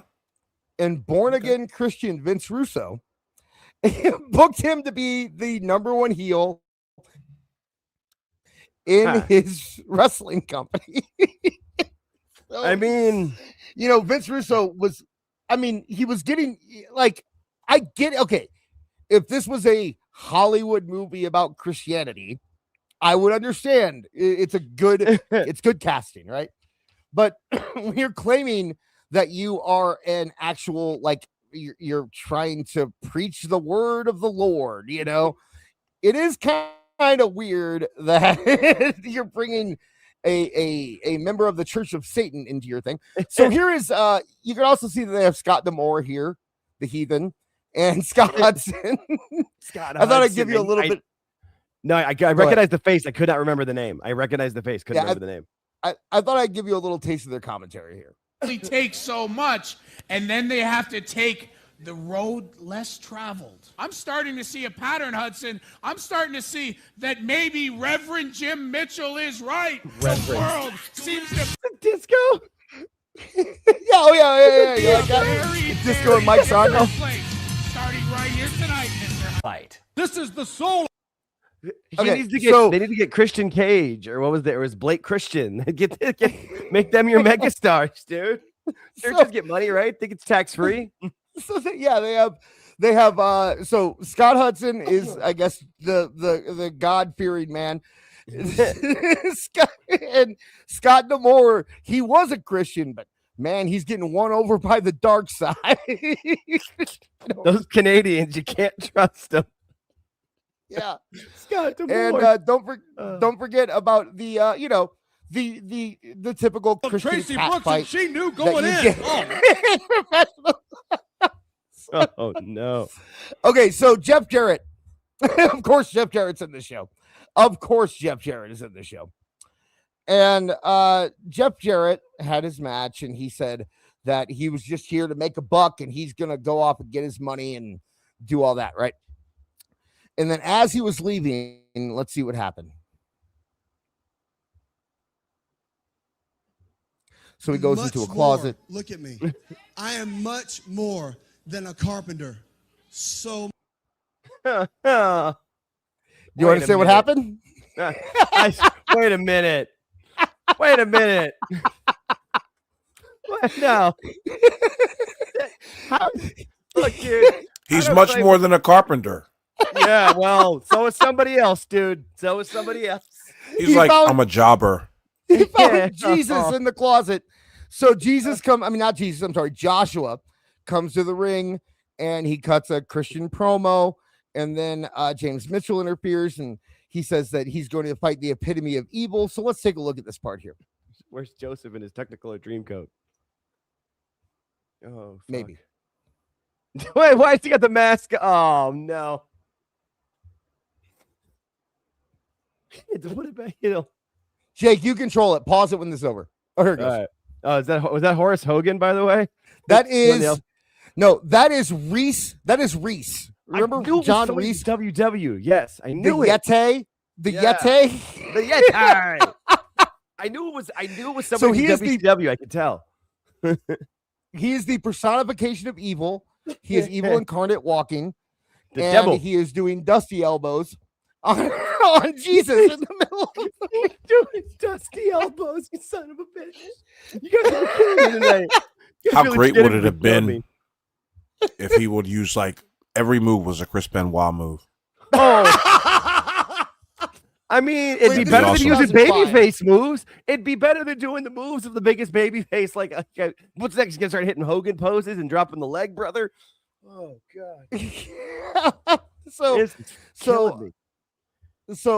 Ron Reese, the Yeti comes in and does dusty elbows and he beats them all up. Look at him go. And then of course, who has to save Jesus but Jeff Jarrett? The guitar god, the guitar from God. Yeah. Did he call him Slapnuts? I don't know, but the parable of the 12 strings. So, he used to be a 6-string sinner. sorry. I just you guys have killed me tonight. I'm dying. Jeff Jarrett. So that was the first show. That was the first show. Wait, the first show they had Jesus and they fought the devil. Where do you go from that? I'll go over the full card of that show, by the way. Because this is very hard to find. I had to like pull these clips off of a video about them because this has been buried and destroyed in like the first show you can't find anywhere. Well, and you called it House of Glory for a second. I was like, wait, Ring of Glory. Ring of Glory. God, Ring of Glory. All right. If I maybe misspoke, like because I it was buried, they were able to get the name. Yeah, I had no idea this existed. None. So the card was David Young versus Sonny Siaki, Disco Inferno and Mike Saunders versus some guy named Adam Jacobs and Johnny Swinger, Desire versus Tracy Brooks, Jimmy Rave versus Kid Cash, the top heel in the company, Alan Funk. Okay. Now, do you remember Alan Funk? Anybody remember from Alan Candid Funk? Camera? Alan, no. Just a long lost Funk brother. Alan Funk was Kwee in WCW. He was a cross dresser, which is why he was the top heel because he was a cross dresser.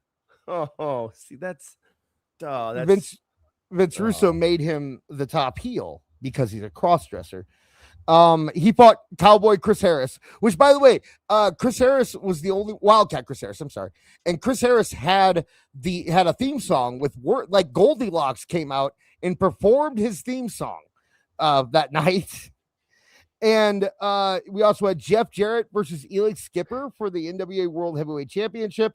And then whoever Joshua was versus the walking incarnation of evil known as Ron Reese.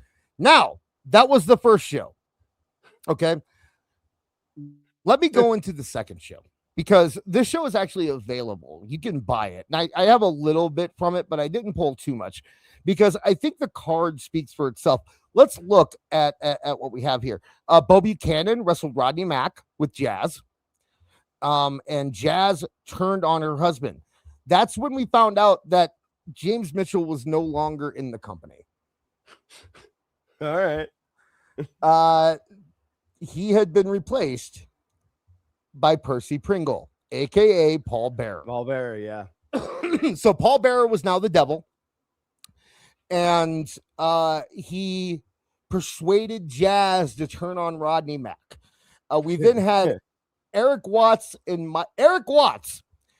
Mike Saunders teaming up together to defeat D'Lo Brown.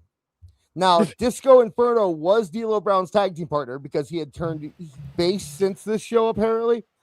But Percy Pringle came out and convinced Disco Inferno to join the dark side. And so he was on the bad team after that. We then had I'm sorry, Yeshua.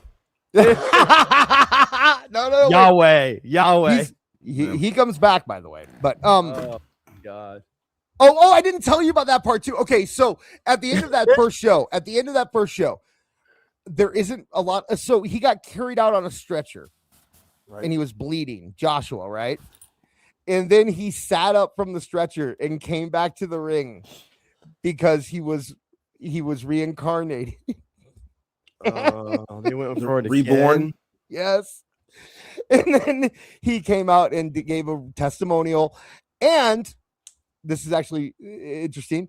Hardbody Harrison showed up backstage at that show. Does anybody remember Hardbody Harrison? He was a jobber in I've WCW. heard the name. So is this the DVD I that's remember. on Amazon? No, that's the second one. The first one is unavailable. Right, no, the first one, yeah, no, but the second one. So that is because I just Googled it. Yeah, I see the DVD. So Hardbody Harrison, as you know, he was a jobber in WCW. Now you may know him better for his legal troubles. Apparently, he showed up backstage with like 10 women, right? And then 2 years later, he got put in jail for sex trafficking. Oh, that's not where I thought that was going at all. So Wow. Yeah. Right? Ooh. There are rumors that he was discovered during the show. So, the Christian show at a mega church, where a pimp showed up backstage and hung out with everyone trying to get a job.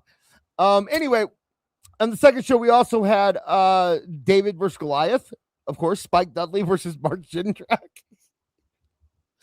The David versus Goliath match, as you can imagine. Of course. How about Kevin Northcutt? Now, you might remember Kevin Northcutt. He was a member of TNA Security. He when they had a tag team. He fought. Okay, I want you to think of 2005. Any wrestler in the world who's the least likely wrestler to wrestle on a Christian wrestling show in 2005? Anybody? The Undertaker, Chris Benoit. No, they would have been signed to WWE. All right. Okay. How about X-Pac? Ah, yes. 6 months after the release of One Night in China, X-Pac was a face in a Christian wrestling company. I see the Mark light, Jindrak. brothers and sisters. I see the light. Oh no. So then there was a Stairway to Heaven ladder match, of course, where they hung the Sword of the Spirit above the ring. And nice. Jimmy Rave. I wonder what that looked like. Air Paris. Oh, you'll see it. I have it. That's the one on DVD. Some guy named Saul and CJ. Don't know who those people are. Some guy named Saul. I don't know. He's the one who's got the money. I don't know. Jazz paid for. Jazz defeated two quote unquote fans who were actually Trinity and Rain from TNA.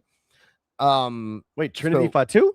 No, Trinity. She was she was you know, she was in ECW when it relaunched too. She was the big boob girl. Ron Simmons. Ron Simmons came to accept an award given to him by Jason Sensation and D'Lo Brown.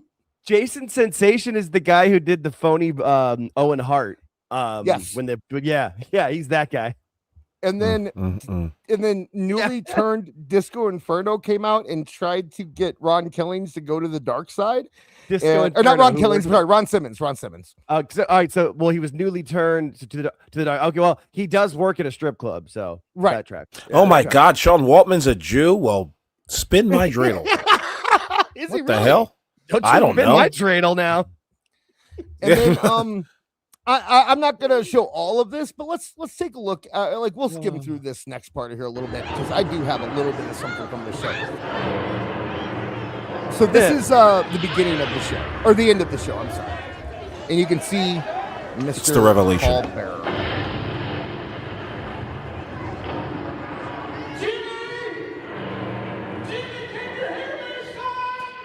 How's the video? Is the video running okay for you guys? Yeah, I can see it. Yep. Okay, it's stuttering for me, so.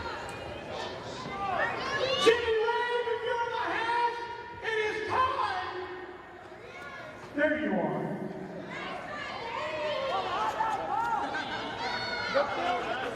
I always love the 50-yard entrances. Yeah.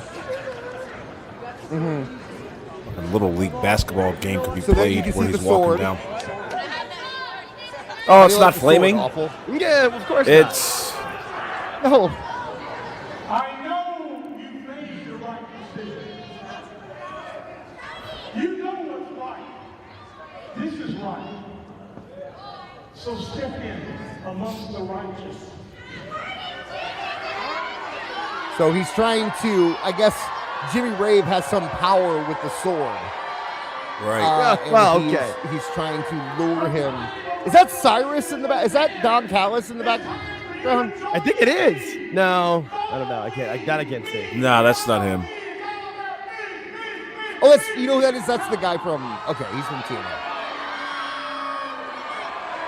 Okay, so remember Joshua? Yes. Which one? Okay, the one that we saw earlier. You will need to know him. I thought you were talking about the story of Joshua. No, you will need to know him here because suddenly, let's see if I can scrub to the right spot. Here, we'll go here.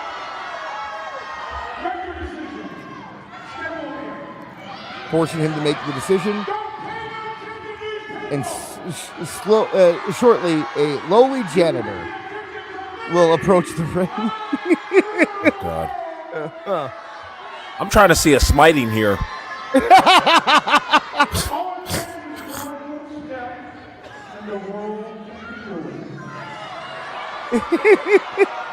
love the audience. They're really into this. Oh, yeah. They are. The beard in the chat. Did Joshua battle Chris Jericho at the Battle of Jericho? Now there's Joshua, except he's not Joshua anymore. Listen. They changed his name.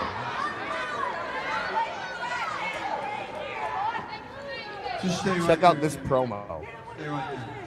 I'm ready for it.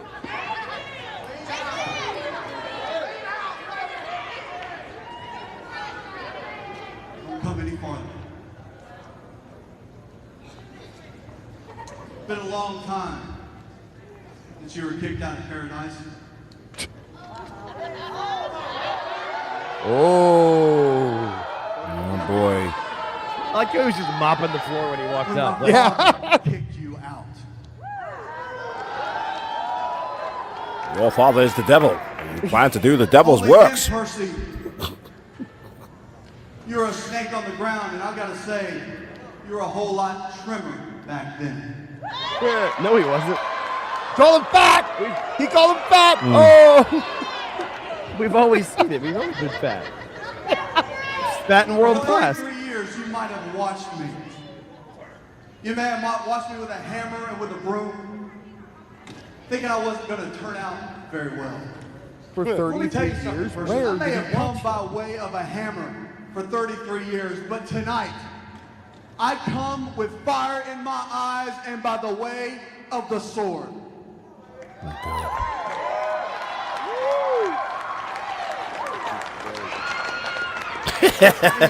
Ye of little understanding. Yeah, Percy. I had the faith of a mustard seed. Is that Mark Jindrak, the bald guy? Yeah, okay. My father would never let happen.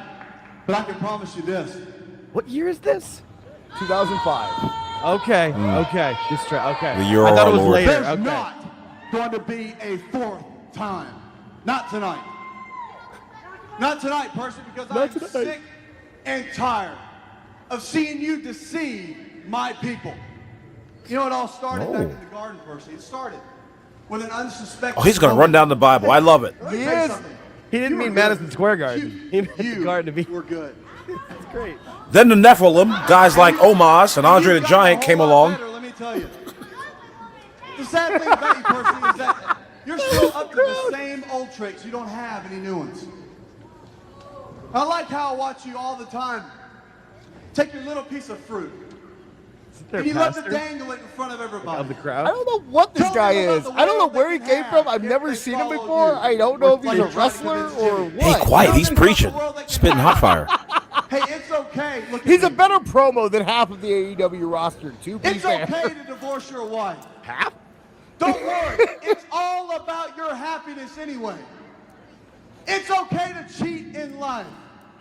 Don't worry. It's all about getting ahead. Oh, I have you so many dangle the thoughts. fruit, Percy. Yes, Like, you I do. think So we're many good. thoughts. I think we're good Go here. ahead, murder I someone. just, It's okay. You No, I just like wanted to- this. yeah, Well, I mean, I just so- wanted to show that, like, they stopped the show to do a sermon, and then look how That's long right. this goes. And, by And the then way, at the this very is- end, God, it's still going. he it's hits him with part- the Strong's Concordance. Well, that's only part one. Okay, I didn't include part two in this. No, Because I Not the thought- New Testament. Well, I thought it would be better Yeah. to move on. I I'm thought an it would Old be better Testament guy.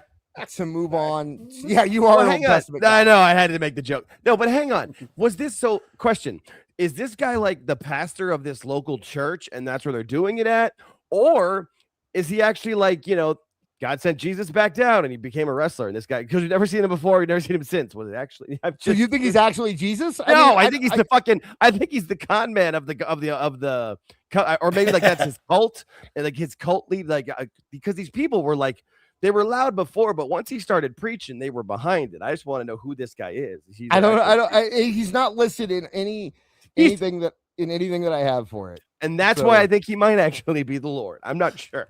That was- Okay. Imagine if he was the Lord. I was saying, I was at the test. Like, my I'm God, looking back wears at the knee pads? rest- Yeah, coming back to everything me. that I have listed just lists him as his, the Jesus. So he was the stand-in. local. So I'm sure he's probably the local pastor of the church, and he's just built. So he looked like because they were really like once the moment they knew who he was when he was mopping the floor or sweeping the floor. Sorry, it was a broom. I just like that must have been in like a local church area, and that was how that Jeff Jarrett and Paul Bearer thought they were getting a traveling church show. Go to each church like a local territory, and we'll get your pastor over. The Lord of the Universe has thinning hair. Like, what the hell? Well, so it looks like wears now we're going Asics. looks like now we're going the other direction. Is that Yes. that's what I can see. Shout out JJ Alexander out here. Like, what is this? So on the other Friend of the side, show. you had a wrestling company who literally claimed to be a cult. This is Black Craft Wrestling. They were put together by a clothing brand called Black Craft Clothing, I guess. All right. They I were was called. thinking it was going to be all the wrestlers who didn't find Jesus. The Yeah. guys who are still fucking their lives up. um, That's the talent That they would get be on this fucking one. great. All your favorite stars. New Jack. Jimmy Snooker. Jake the Snake Roberts. Yeah, like Jake the Roberts. whole, yeah, because this would have been old too. Like just imagine that same time period. You have the other side wrestling company of those guys. Oh God. So they This is they great. they were around 2018 2019. They had a very very bad show that kind of ended them. It was called No Apologies. It was WrestleMania weekend 2019, and basically destroyed the company. They eat a baby? No, I don't want to spoil things too much. I'll just say that they had issues with timing. They spent like 30 minutes. So they didn't start until like midnight. And then they spent 30 minutes on a storyline between at the beginning of the show. And then at one point they had a death match where they replaced the chains on the rope or ropes with chains. And then it took them like a half hour to replace those. And then the building curfew almost happened. So they were going to shut the show down. And it was just a huge, huge, huge mess. But they did attract talent. Brody King worked there. Butcher and Blade worked there. Seth Rollins. This is looking familiar. Seth Rollins' school actually fed people to them. They let me see. I bet he did. Yeah, really. Good one. Good one. Luchasaurus. Tonight we're doing blood libel. Right? Like human sacrifices? Luchasaurus wrestled there. Penta and Phoenix wrestled there. I mean, so they had money apparently. Like they must be able to pay. Lady Frost was there. And I think like Spike Dudley. There were some weird people that they also brought in for like one-offs and things like that. But let's Mance Warner. I don't know if people remember Mance Warner. So first off, I pulled up a promo. So let's take a look at the trailer. Oh boy. Mm-hmm. In each of us, two natures are at war, the good and the evil. All of our lives, the fight goes on between them, and one of them must conquer. But in our own hands, okay, who is that? Can anybody tell me who that is? It's Aleister Crowley. That's who it is. No, it's not Aleister Crowley. I bet Beard will be able to name who that is. That is a celebrity, and it has nothing to do with wrestling. And if somebody in the chat can tell me, I will post it on the show. No super chat needed. If you can tell me who that is, they will say it soon. But Albert the guy Pike. from the that was the guy from the Six Flags commercials. Yeah. Yep. Psycho Sid is the guy who played Pinhead. Oh, okay. They actually got Pinhead to be the priest on their show. How hard could that have been? Yeah, that's what I'm figuring. Like, you got a decent paycheck. I mean, because what else has he done? Like, I know they made a lot of those movies, but they stopped making them at some point. Free will. It's the power of acting without the constraint of necessity or fate. I have chosen these warriors from all across the earth to be decontaminated from their sins. I'm interested. It's not a bad setup, right?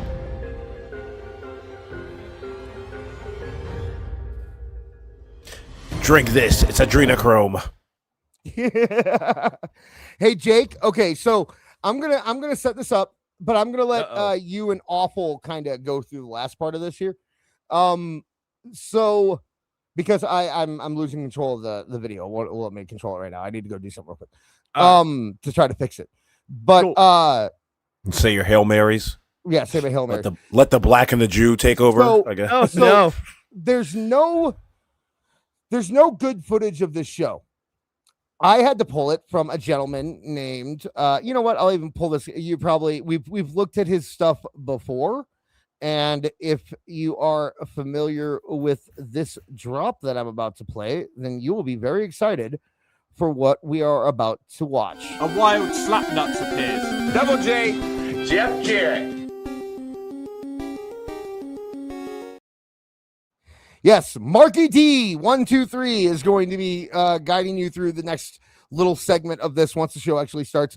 So, Jake, you can play, pause. You know how to run a show. Yeah, I got you. Return in just a second. So, I'll be right back. All right.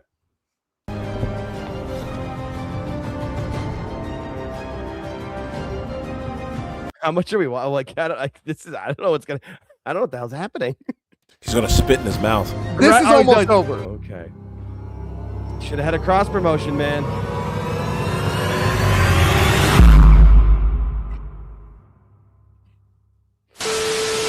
I'm familiar with AEW. I mean, that was from what I looked up online before I took over. I found it as 2018. So I mean, Tony could have seen it and got his ideas. Yeah, really. Jesus. All right, so the next segment, all I know is it was hosted. Marky D's here, so I'm assuming that's got the mic. Here we go. Music plays as a figure stoops forward on stage, in front of fire. He introduces himself as the preacher. Oh, he will be like the management figure. Okay, so it's it's like a recap of it. Got it. Okay. Yes. Interesting fact is, this is actually Pinhead of Hellraiser. He cuts a spooky promo, sort of in James Mitchell style. He says, we're all here because we can create our own future and this cult belongs to all of them. He names the fans of this promotion the Unbelievers. Okay. I mean, that's a good selling point. Yeah, I mean, this is Pittsburgh in 2018, or at least where it was based out of. So, where those woods were. Yeah. So it's like the opposite of Lucha Underground now. He starts running down the card, then he suddenly offers the crowd a chance to become part of the cult. I thought he already said that they were all part of the cult. He's looking for a crowd member to join them. He drops an F-bomb and eventually chooses someone from the audience. Yes, this is a wrestling show apparently.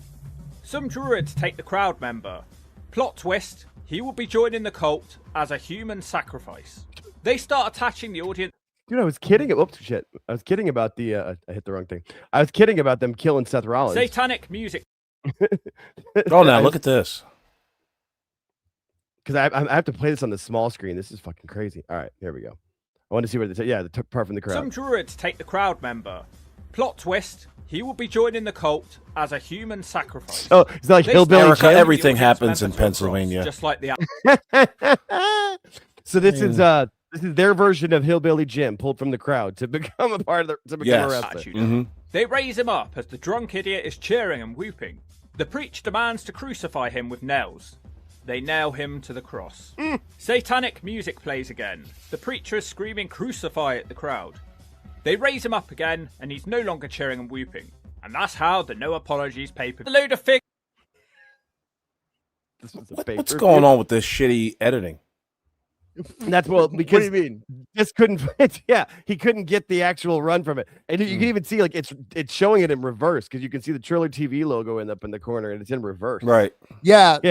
Like I said, this has been erased from existence. I had to go and get it from I had to get it off Marky D's page because you can't find it anywhere. Yeah. No. When I looked up because the of Ring of Glory, there was a DVD. By the way, I found. What's up? Sorry. Yeah, you can buy the DVD. If you want to buy the DVD, you are more than welcome to go buy the DVD. But I would recommend going to watch Marky D's video. There's only about a minute left on this. But I found out, by the way, my internet company's been trying to push a update through for the past hour, and I have an automatic reject. So that's probably what's going on with my internet. That's nice. Yeah, that's nice. No, you're good. For some reason, I can only hit play on the small button version of it. So I'm I think the devil has taken over the show. Oh, that's awesome. Yeah, right. It's not. Let's finish it up. Yeah. Guys moving around in the crowd. There's another match. What? Why? They've decided. Look how small that ring is. Is that the Australian ring from AEW? Yeah. Grand Slam ring. Look how small that is. To randomly do a 30-person battle royal. In this ring? Indie talents, hardcore wrestlers, women. Where were all these people for the rest of the show? No. Just Incredible is here, hitting. See, I like Turtles, boy.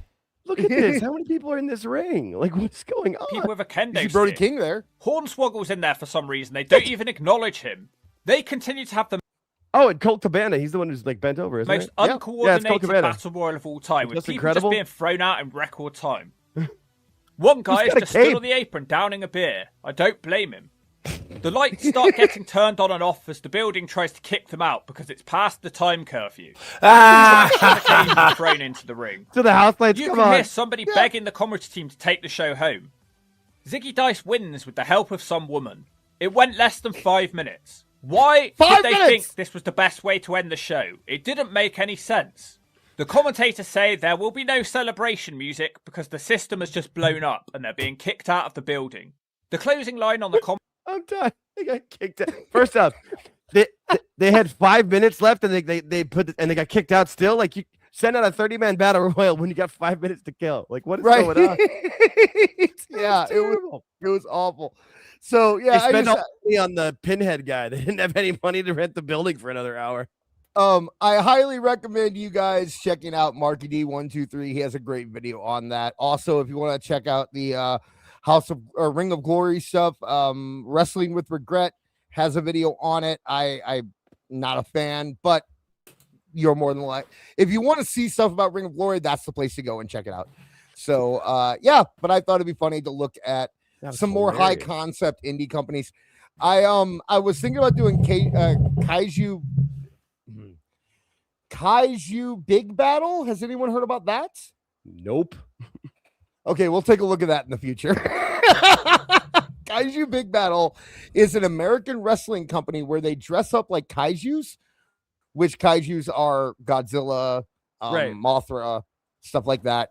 And they fight in a wrestling ring, but there is a city around them, and they use the city as weapons in the matches. Sold. There's sold. There's plenty of high concept indie companies that I think somebody got really high and watched Pacific Rim and was like, I'm gonna do this as a wrestling show. So while my like I said, I need to get out of here and update my internet. But before we do that, we have 2 more segments to get through, and we'll try to kind of get through these. King of the Ring. Luckily, we are already deep into the King of the Ring tournament. We were going to do a video last week, but something happened. So let's take a look at the King of the Ring. We can skip over the other matches that we've already that have already happened. Currently, we have Obafemi is going to face Dominic Mysterio, and Javon Evans has also advanced in the tournament. The last 4-way that we have is Jey Uso, LA Knight, Royce Keys, and Finn Balor. That will happen on Friday on SmackDown. Jake, who's your pick for that match? Well, so and I'm kind of going high volume here, but looking at it, it's like who is going to face a champion at SummerSlam, because that's who's going to win it. So I kind of feel like whoever wins this match wins the whole thing, because it's either got to be Jey Uso versus Cody Rhodes, or LA Knight's finally getting his title shot in a main show in the US, and it'll be LA Knight, right? Like, because I have a hot take about that, but all right, we'll get to it here. I'm gonna go with LA Knight for reasons. Okay, awful. What do you think? On. Yeah, Uso, Knight, Keys, or Balor? Maybe Finn. Listen, and I'm just gonna set up the table nicely. I saw the Jey Uso LA Knight promo. They're terrible. Yep. LA Knight is fucking terrible. LA Knight is terrible. LA Knight has gotten so bad. He said some word. I was just like, I don't know what that word is. I think it was like the Great Kavorka or some shit. I was just like, oh, that's one of his things. He's had that to do with Eli Drake. He's got Kavorka. Yeah. Yeah. Terrible. LA Knight sounds like your really uncool uncle. Right? Like LA Knight is. Hey there, fellow kids. Yeah, I don't understand. And hearing LA Knight whine and be like, well, Carl's not responding to me, because it's like, dude, it's because you have a shelf life. Like, you were never. I'm sorry. I'm done with LA. I can't. He messes up every time he gets in the ring, whether it's from talk. He missed the microphone when they threw it to him this week. Yeah, dude. Just a walking embarrassment. And Jey Uso's really better. He's got to listen. He's got to fucking hit the treadmill for a little bit. He cut that promo, blown the fuck up. It was so hilarious. The eating is a lot. The eating is a lot. So it takes whoever wins between. Yeah, whoever wins against Uso, so who are you picking, and Knight? I'm gonna say fucking Knight. I'm gonna say LA Knight, and but I know Knight is losing to either Keys or Balor. That's for damn sure. I'm saying Balor, and I'll just go all the way through with my logic here. Femi, I think, is gonna get beat because of Brock Lesnar. I think he'll interfere, and that's how Dom's going to win. Okay. And I think the finals are going to be Dom and Finn, and I think Dom's going to win the whole thing. You set up Dom and Finn as their last big blow off to that whole Judgment Day thing. Finn's on a different show. You can leave that behind you after that. You don't have to worry about it anymore. Finn gets a nice little push, because they're saying they're going to use him more so he can make it to the finals. But and the reason, and I'll spoil my, since we're trying to kind of get through this, I'll spoil my Queen of the Ring. I think they're going to do Dom and Liv as King and Queen. Where are we at? Well, you by can the bow way? out and come back, buddy, if you have to update. Like, I can run this. I can do it. if Oh, you am I need me to. bad? Am I that bad? No. I thought that's why you were trying to get. I thought you were trying to burn through the Oh, show. no. I mean, we're almost 9:00 too. So, we're just kind of trying to No. Well, so I can kind of go. It's funny because I'm completely different and I can go all the way through on my predictions if you want me to as well. Yeah, go for it. So I think it's got to be, and it's either got to be Uso or Knight. So I'm gonna go with Knight because what I think it's gonna be is it could be because I think it's gonna be that you think Obafemi is gonna beat Ray and then Brock costs Obafemi at Night of Champions so that Brock can be in Saudi. Brock, you know what I mean? Get that Saudi paycheck for showing up there and knocking Obafemi out. So then who wins? Either Jey Uso or LA Knight. Probably LA Knight to face Roman Reigns at SummerSlam, or Jey Uso to face Cody Rhodes at SummerSlam, depending on how they want to set up those stories. That's where I think it's going. All right, Awful. What do you got? You got to mix this thing up. I mean, I have a previous question. Where is this taking place, Night of Champions? Saudi Arabia. Fuck. All right. See, I think they kind of they don't really fuck around with storylines out in Saudi Arabia. It's almost like, they have recent. Yes, they do. They do now because that's where Braun Breaker got taken out at the Royal Rumble. They used to not. Because I used to count the Saudi shows as non-canon. Saudi's is westernizing itself. That crowd is a normal crowd now who watches all the time because it's all on the internet now. It's all on Netflix worldwide. So it's not that crowd anymore. That's why I think Obafemi can go through. Obafemi goes through, and then Brock takes Obafemi out in Saudi.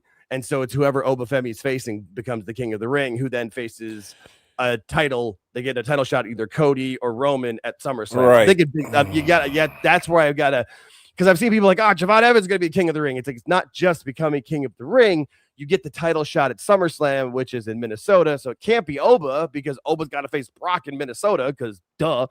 I'm trying. This is a good time to probably showcase Mysterio. Put him up in the ring against Cody Rhodes for a championship match. I mean, he's there. But he's the mega champion, and he's got to lose that to El Grande Americano. Yeah, he does. He's losing that to El Grande Americano on the 13th because El Grande Americano has It's in September. That he's got to lose the SummerSlam's in August. Yeah, I know. So, but I'm just saying, like, Dom's featured in that storyline too. Dom doesn't have to lose any belt. He can lose to Cody Rhodes. I know. I'm just saying he's not going to be faced. He's not going to be in a title match at both shows. I wouldn't think. I'm just trying to give you predictions here of where it's going. I get what you're saying, but I don't think Dom's going that far yet. He doesn't need to. No, I don't take offense. Oh no, I get it. Here's my thing. Here's my thing about Dom and Liv is that when WWE cools people off that are hot, there's a reason, and they've cooled Dom and Liv off since WrestleMania quite a bit. And my theory is that they have done it because they're going to be the king and the queen of the ring. Like having them two with the crowns in Judgment Day together as a couple, I think. And then, let's go over to the queen of the ring since we're already here and we're already talking about it. I mean, this is obviously going to be Liv versus Raquel, right? Could be. I don't see why you have Liv Morgan winning it and then you have both women's titles match in one match at SummerSlam on a 2-night SummerSlam. I'm just thinking of SummerSlam because whoever wins this gets a title shot at SummerSlam. Liv is already the world champion. So you do. Yeah, you build a champion versus champion match between Liv and Rhea at your second biggest show of the year. That's a 2-night show though. Yeah, but it's 10 matches. I mean, it's 10 matches. It's not like you gotta, especially I guess if you want to do it that way. If it's gonna, that's a good point. Didn't she win this thing last year? Liv? No, Jade won last year. Yeah, it was Jade. I think it might have been. I think Liv might have made the final year though. before. I'm not sure. No, Liv won the Crown Jewel Championship. Yeah. That's right. Yeah, where she won that. Where they got those giant rings that they left there, which is it's insane. Why is Crown Jewel? Why is Crown Jewel have the Grand Slam champion in Night of Champions has the King of the Ring? I Doesn't don't that think seem like it should be flipped? I think more sense the other way. Saudi show they needed to kind of fill one in because they were like, oh shit, we got to do 2 a year. And I think that might have been this year. They'll only do one because they're getting Mania next year. I think that's because that Crown Jewel came up out of nowhere and they were like, it's for the Crown Jewel belt and these giant rings. Yay! It didn't work. So But I personally, for the last match, I would probably do Jade because Jade and Flair can be a match at SummerSlam by themselves without a title, and you can start the feud with Jade That would beating Charlotte Who there. wants to see that? People, I don't know, dude. I'm telling you, I was looking at WWE's YouTube page. Charlotte Flair still gets like 400 to 500K views on every video she's in. People love Charlotte Flair, and I don't get it. I don't know why, but man, but I'm saying Jade will win here. I'm saying it'll go Jade Liv, and eventually it'll lead to Liv and Raquel in the finals, and Liv will win, and then we'll get the king and queen together. Yeah, I like how we have completely different thoughts because I don't think that at all. That's cool. I don't think that should at all. Yeah. I think that's going to be kind of goofy, to be quite honest with you. I mean, having Liv and WWE is very goofy. WWE is very goofy. I don't know. Their booking's been pretty Very solid for me goofy. recently. I don't know. I've been all right with their booking. Their booking hasn't been bad, and that's why I think either Flair or Jade wins the match to get in there, and then Flair or Jade wins against Liv, and it's Io Sky versus Flair or Jade, and then one of the three of them wins, and that's who challenges Rhea at SummerSlam, because I think you're gonna have both women's championships. Okay, but you can't say one of three people are gonna win. No. Give All right, me so a then name, I know. I was saying that's where it was. I wasn't done. Jake I Meltzer wasn't done. over here. I wasn't done. That was a comma, you delayed motherfucker. That was a comma. That was a comma. Get your internet straight, motherfucker. I love that was you, a Jake. comma. I know.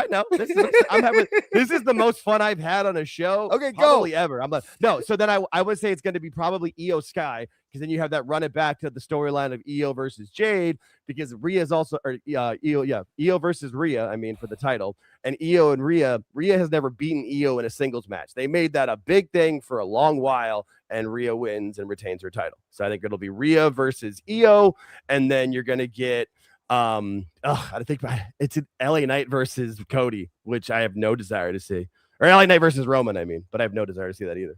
Roman so LA likes Knight LA and Io Knight. Sky. I don't get why Roman has a thing for LA Knight, but I know. Well, And he still gets a good pop from the crowd, and I'm with you guys. I'm like, it's boring to me. So, but Roman versus LA Knight at SummerSlam, it sounds big enough, I guess. And then Io and Rhea. There's I love my the comment. Io was in the wrong company. If Io was in AEW, Io would be at the bottom of the card while Mercedes Moné is beat. You know, I mean, anyway. Awful. What are you thinking, dude? They have good matches against who? Hikaru Shida? Ugh. Yeah. Oh, we get Rio. Okay. Awful. What are you thinking? I'm looking at Jade versus Rodriguez in the final, and Rodriguez winning.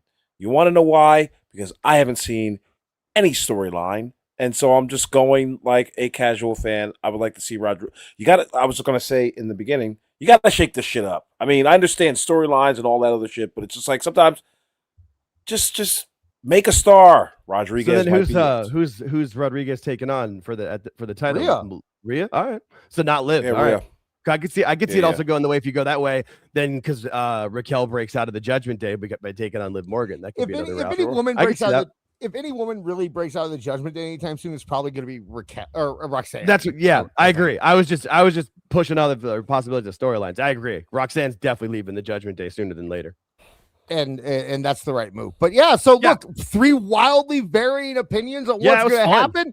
This will be. I can't wait till the day after WrestleMania or the day after Night of Champions when we're probably all going to be wrong. Hell yeah, I'm cool with it. That's the thing. Someone's posted like, I had a horrible take. Okay.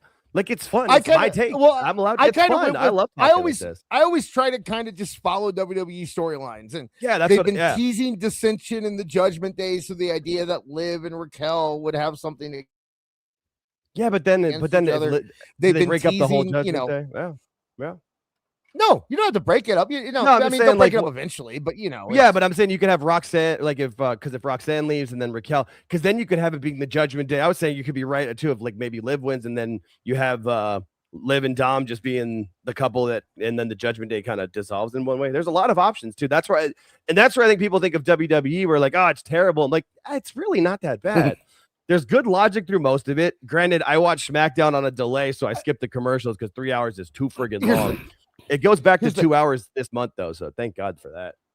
Both companies, both AEW and WWE are in a state right now where they are playing it safe. WWE had a soft year last year where they tried to do things with John Cena and it didn't work out, and they tried to. So this year they're like, okay, we're going back to the bloodline. Let's play it safe this year. Yeah. AEW, and they're making money in the recession, so good for them. Yeah. AEW also playing it safe, and but the thing is, when you look at WWE, they're playing it safe. You're like, well, like the general feeling around WWE when they play it safe is that they aren't reaching their maximum potential, right? But when AEW plays it safe, it's actually a better product than it was when they weren't. So it is this weird ground where like WWE by playing it safe looks worse, and AEW by playing it safe looks better when they're both kind of doing the same thing right now. You know what I mean? Like, yeah, no, I would love to know what you mean. Could you qualify your comment by telling us what playing it safe means? Both of you.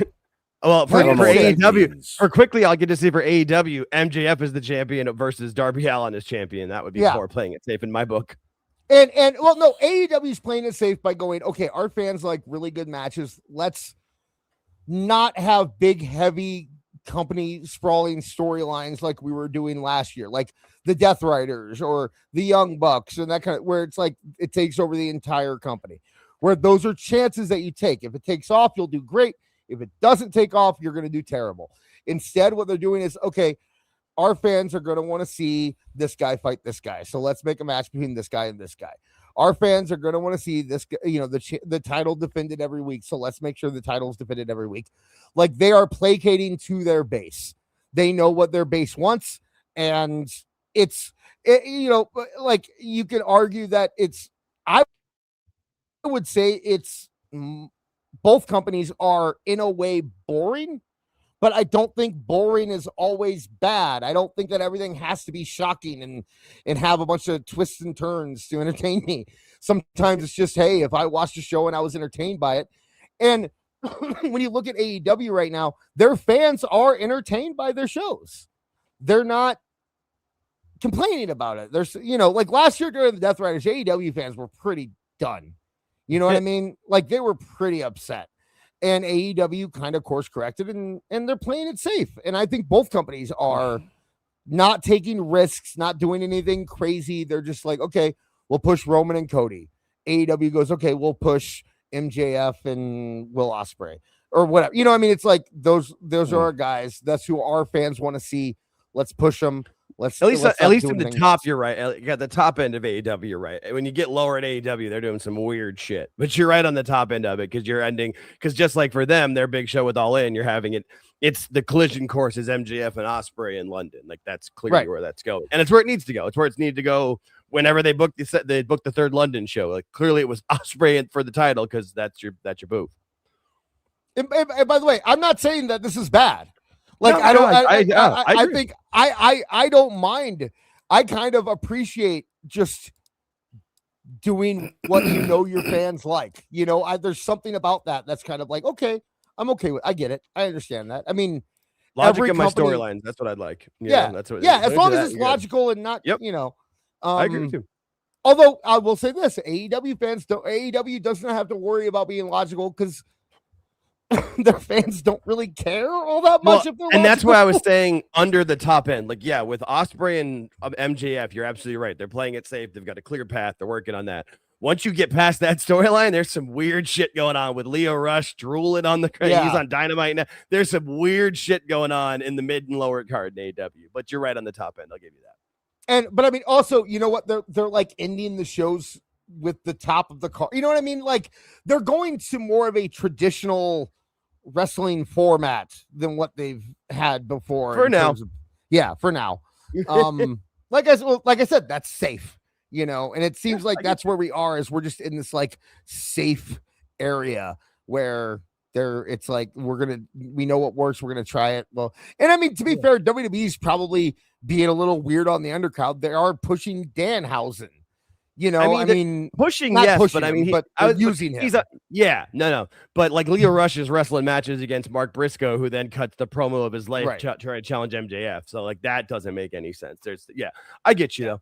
At least with WWE, the storylines, like anything that we kind of predicted there in Night of Champions to SummerSlam, which were 3 different predictions, you really could see working in the storylines. You know what I mean? Like we're not saying there's going to be something crazy. There's pathways there that it works on all levels with it. So that's why, I get you.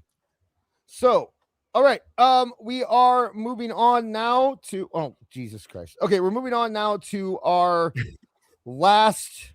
If you need to like reboot and update, Alpha and I can vamp on something. Like we're good. No, I don't need to reboot and update. I'm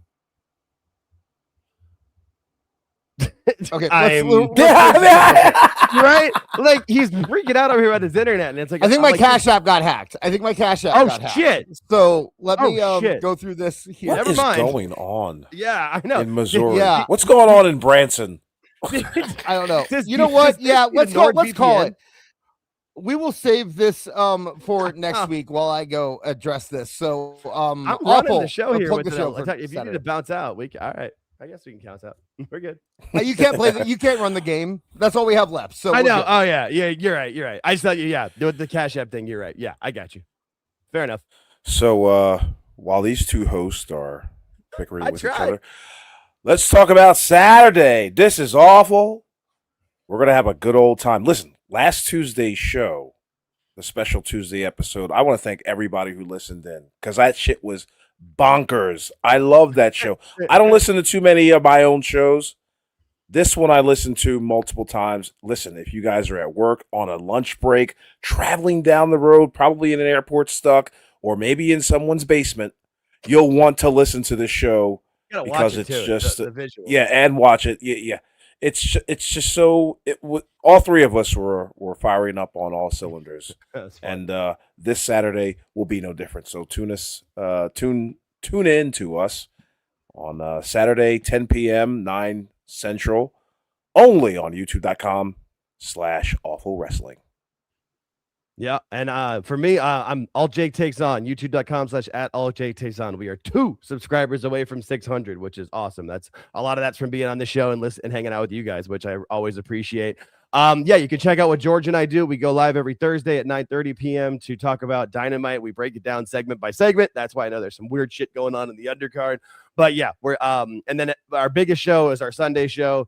Sunday Night Spaces, 8:05 p.m. Eastern, live on the channel. The replays of those and the audio of those is pretty good as well because it's just a conversation show. We pick a couple of topics and just have a roundtable conversation. So come check us out, youtube.com/@AllJakeTakesOn. All right, thank you guys so much, and we will see you back here next Tuesday at 8 p.m. Eastern, 7 p.m. Central. Before we go, you and Cumia, my man, show some discernment in the chat. No, this is wrong show. Whoops. Yeah, wrong show. On Saturday. On Saturday, let anything fly, my man. I mean, whether it's offensive or not, makes no difference. We kind of like, what's the word? The Second Amendment and all that bullshit. But yeah, that's all I wanted to say. Shout out you and Cumia. You still are the man, even if you're part Jewish. All right, and we will see you next week, 8 p.m. Eastern, 7 p.m. Central Time. Thank you very much for hanging out with us tonight. Now, get out of here! Now, Perry the Platypus, feel the wrath of my thank you-inator! Thank you, you piece of trash. Thank you. Thank you. Thank you! Oh, I suppose you want me to say thank you. Well, you know what? Saying thank you is like jobbing. Thank you! I got a little message.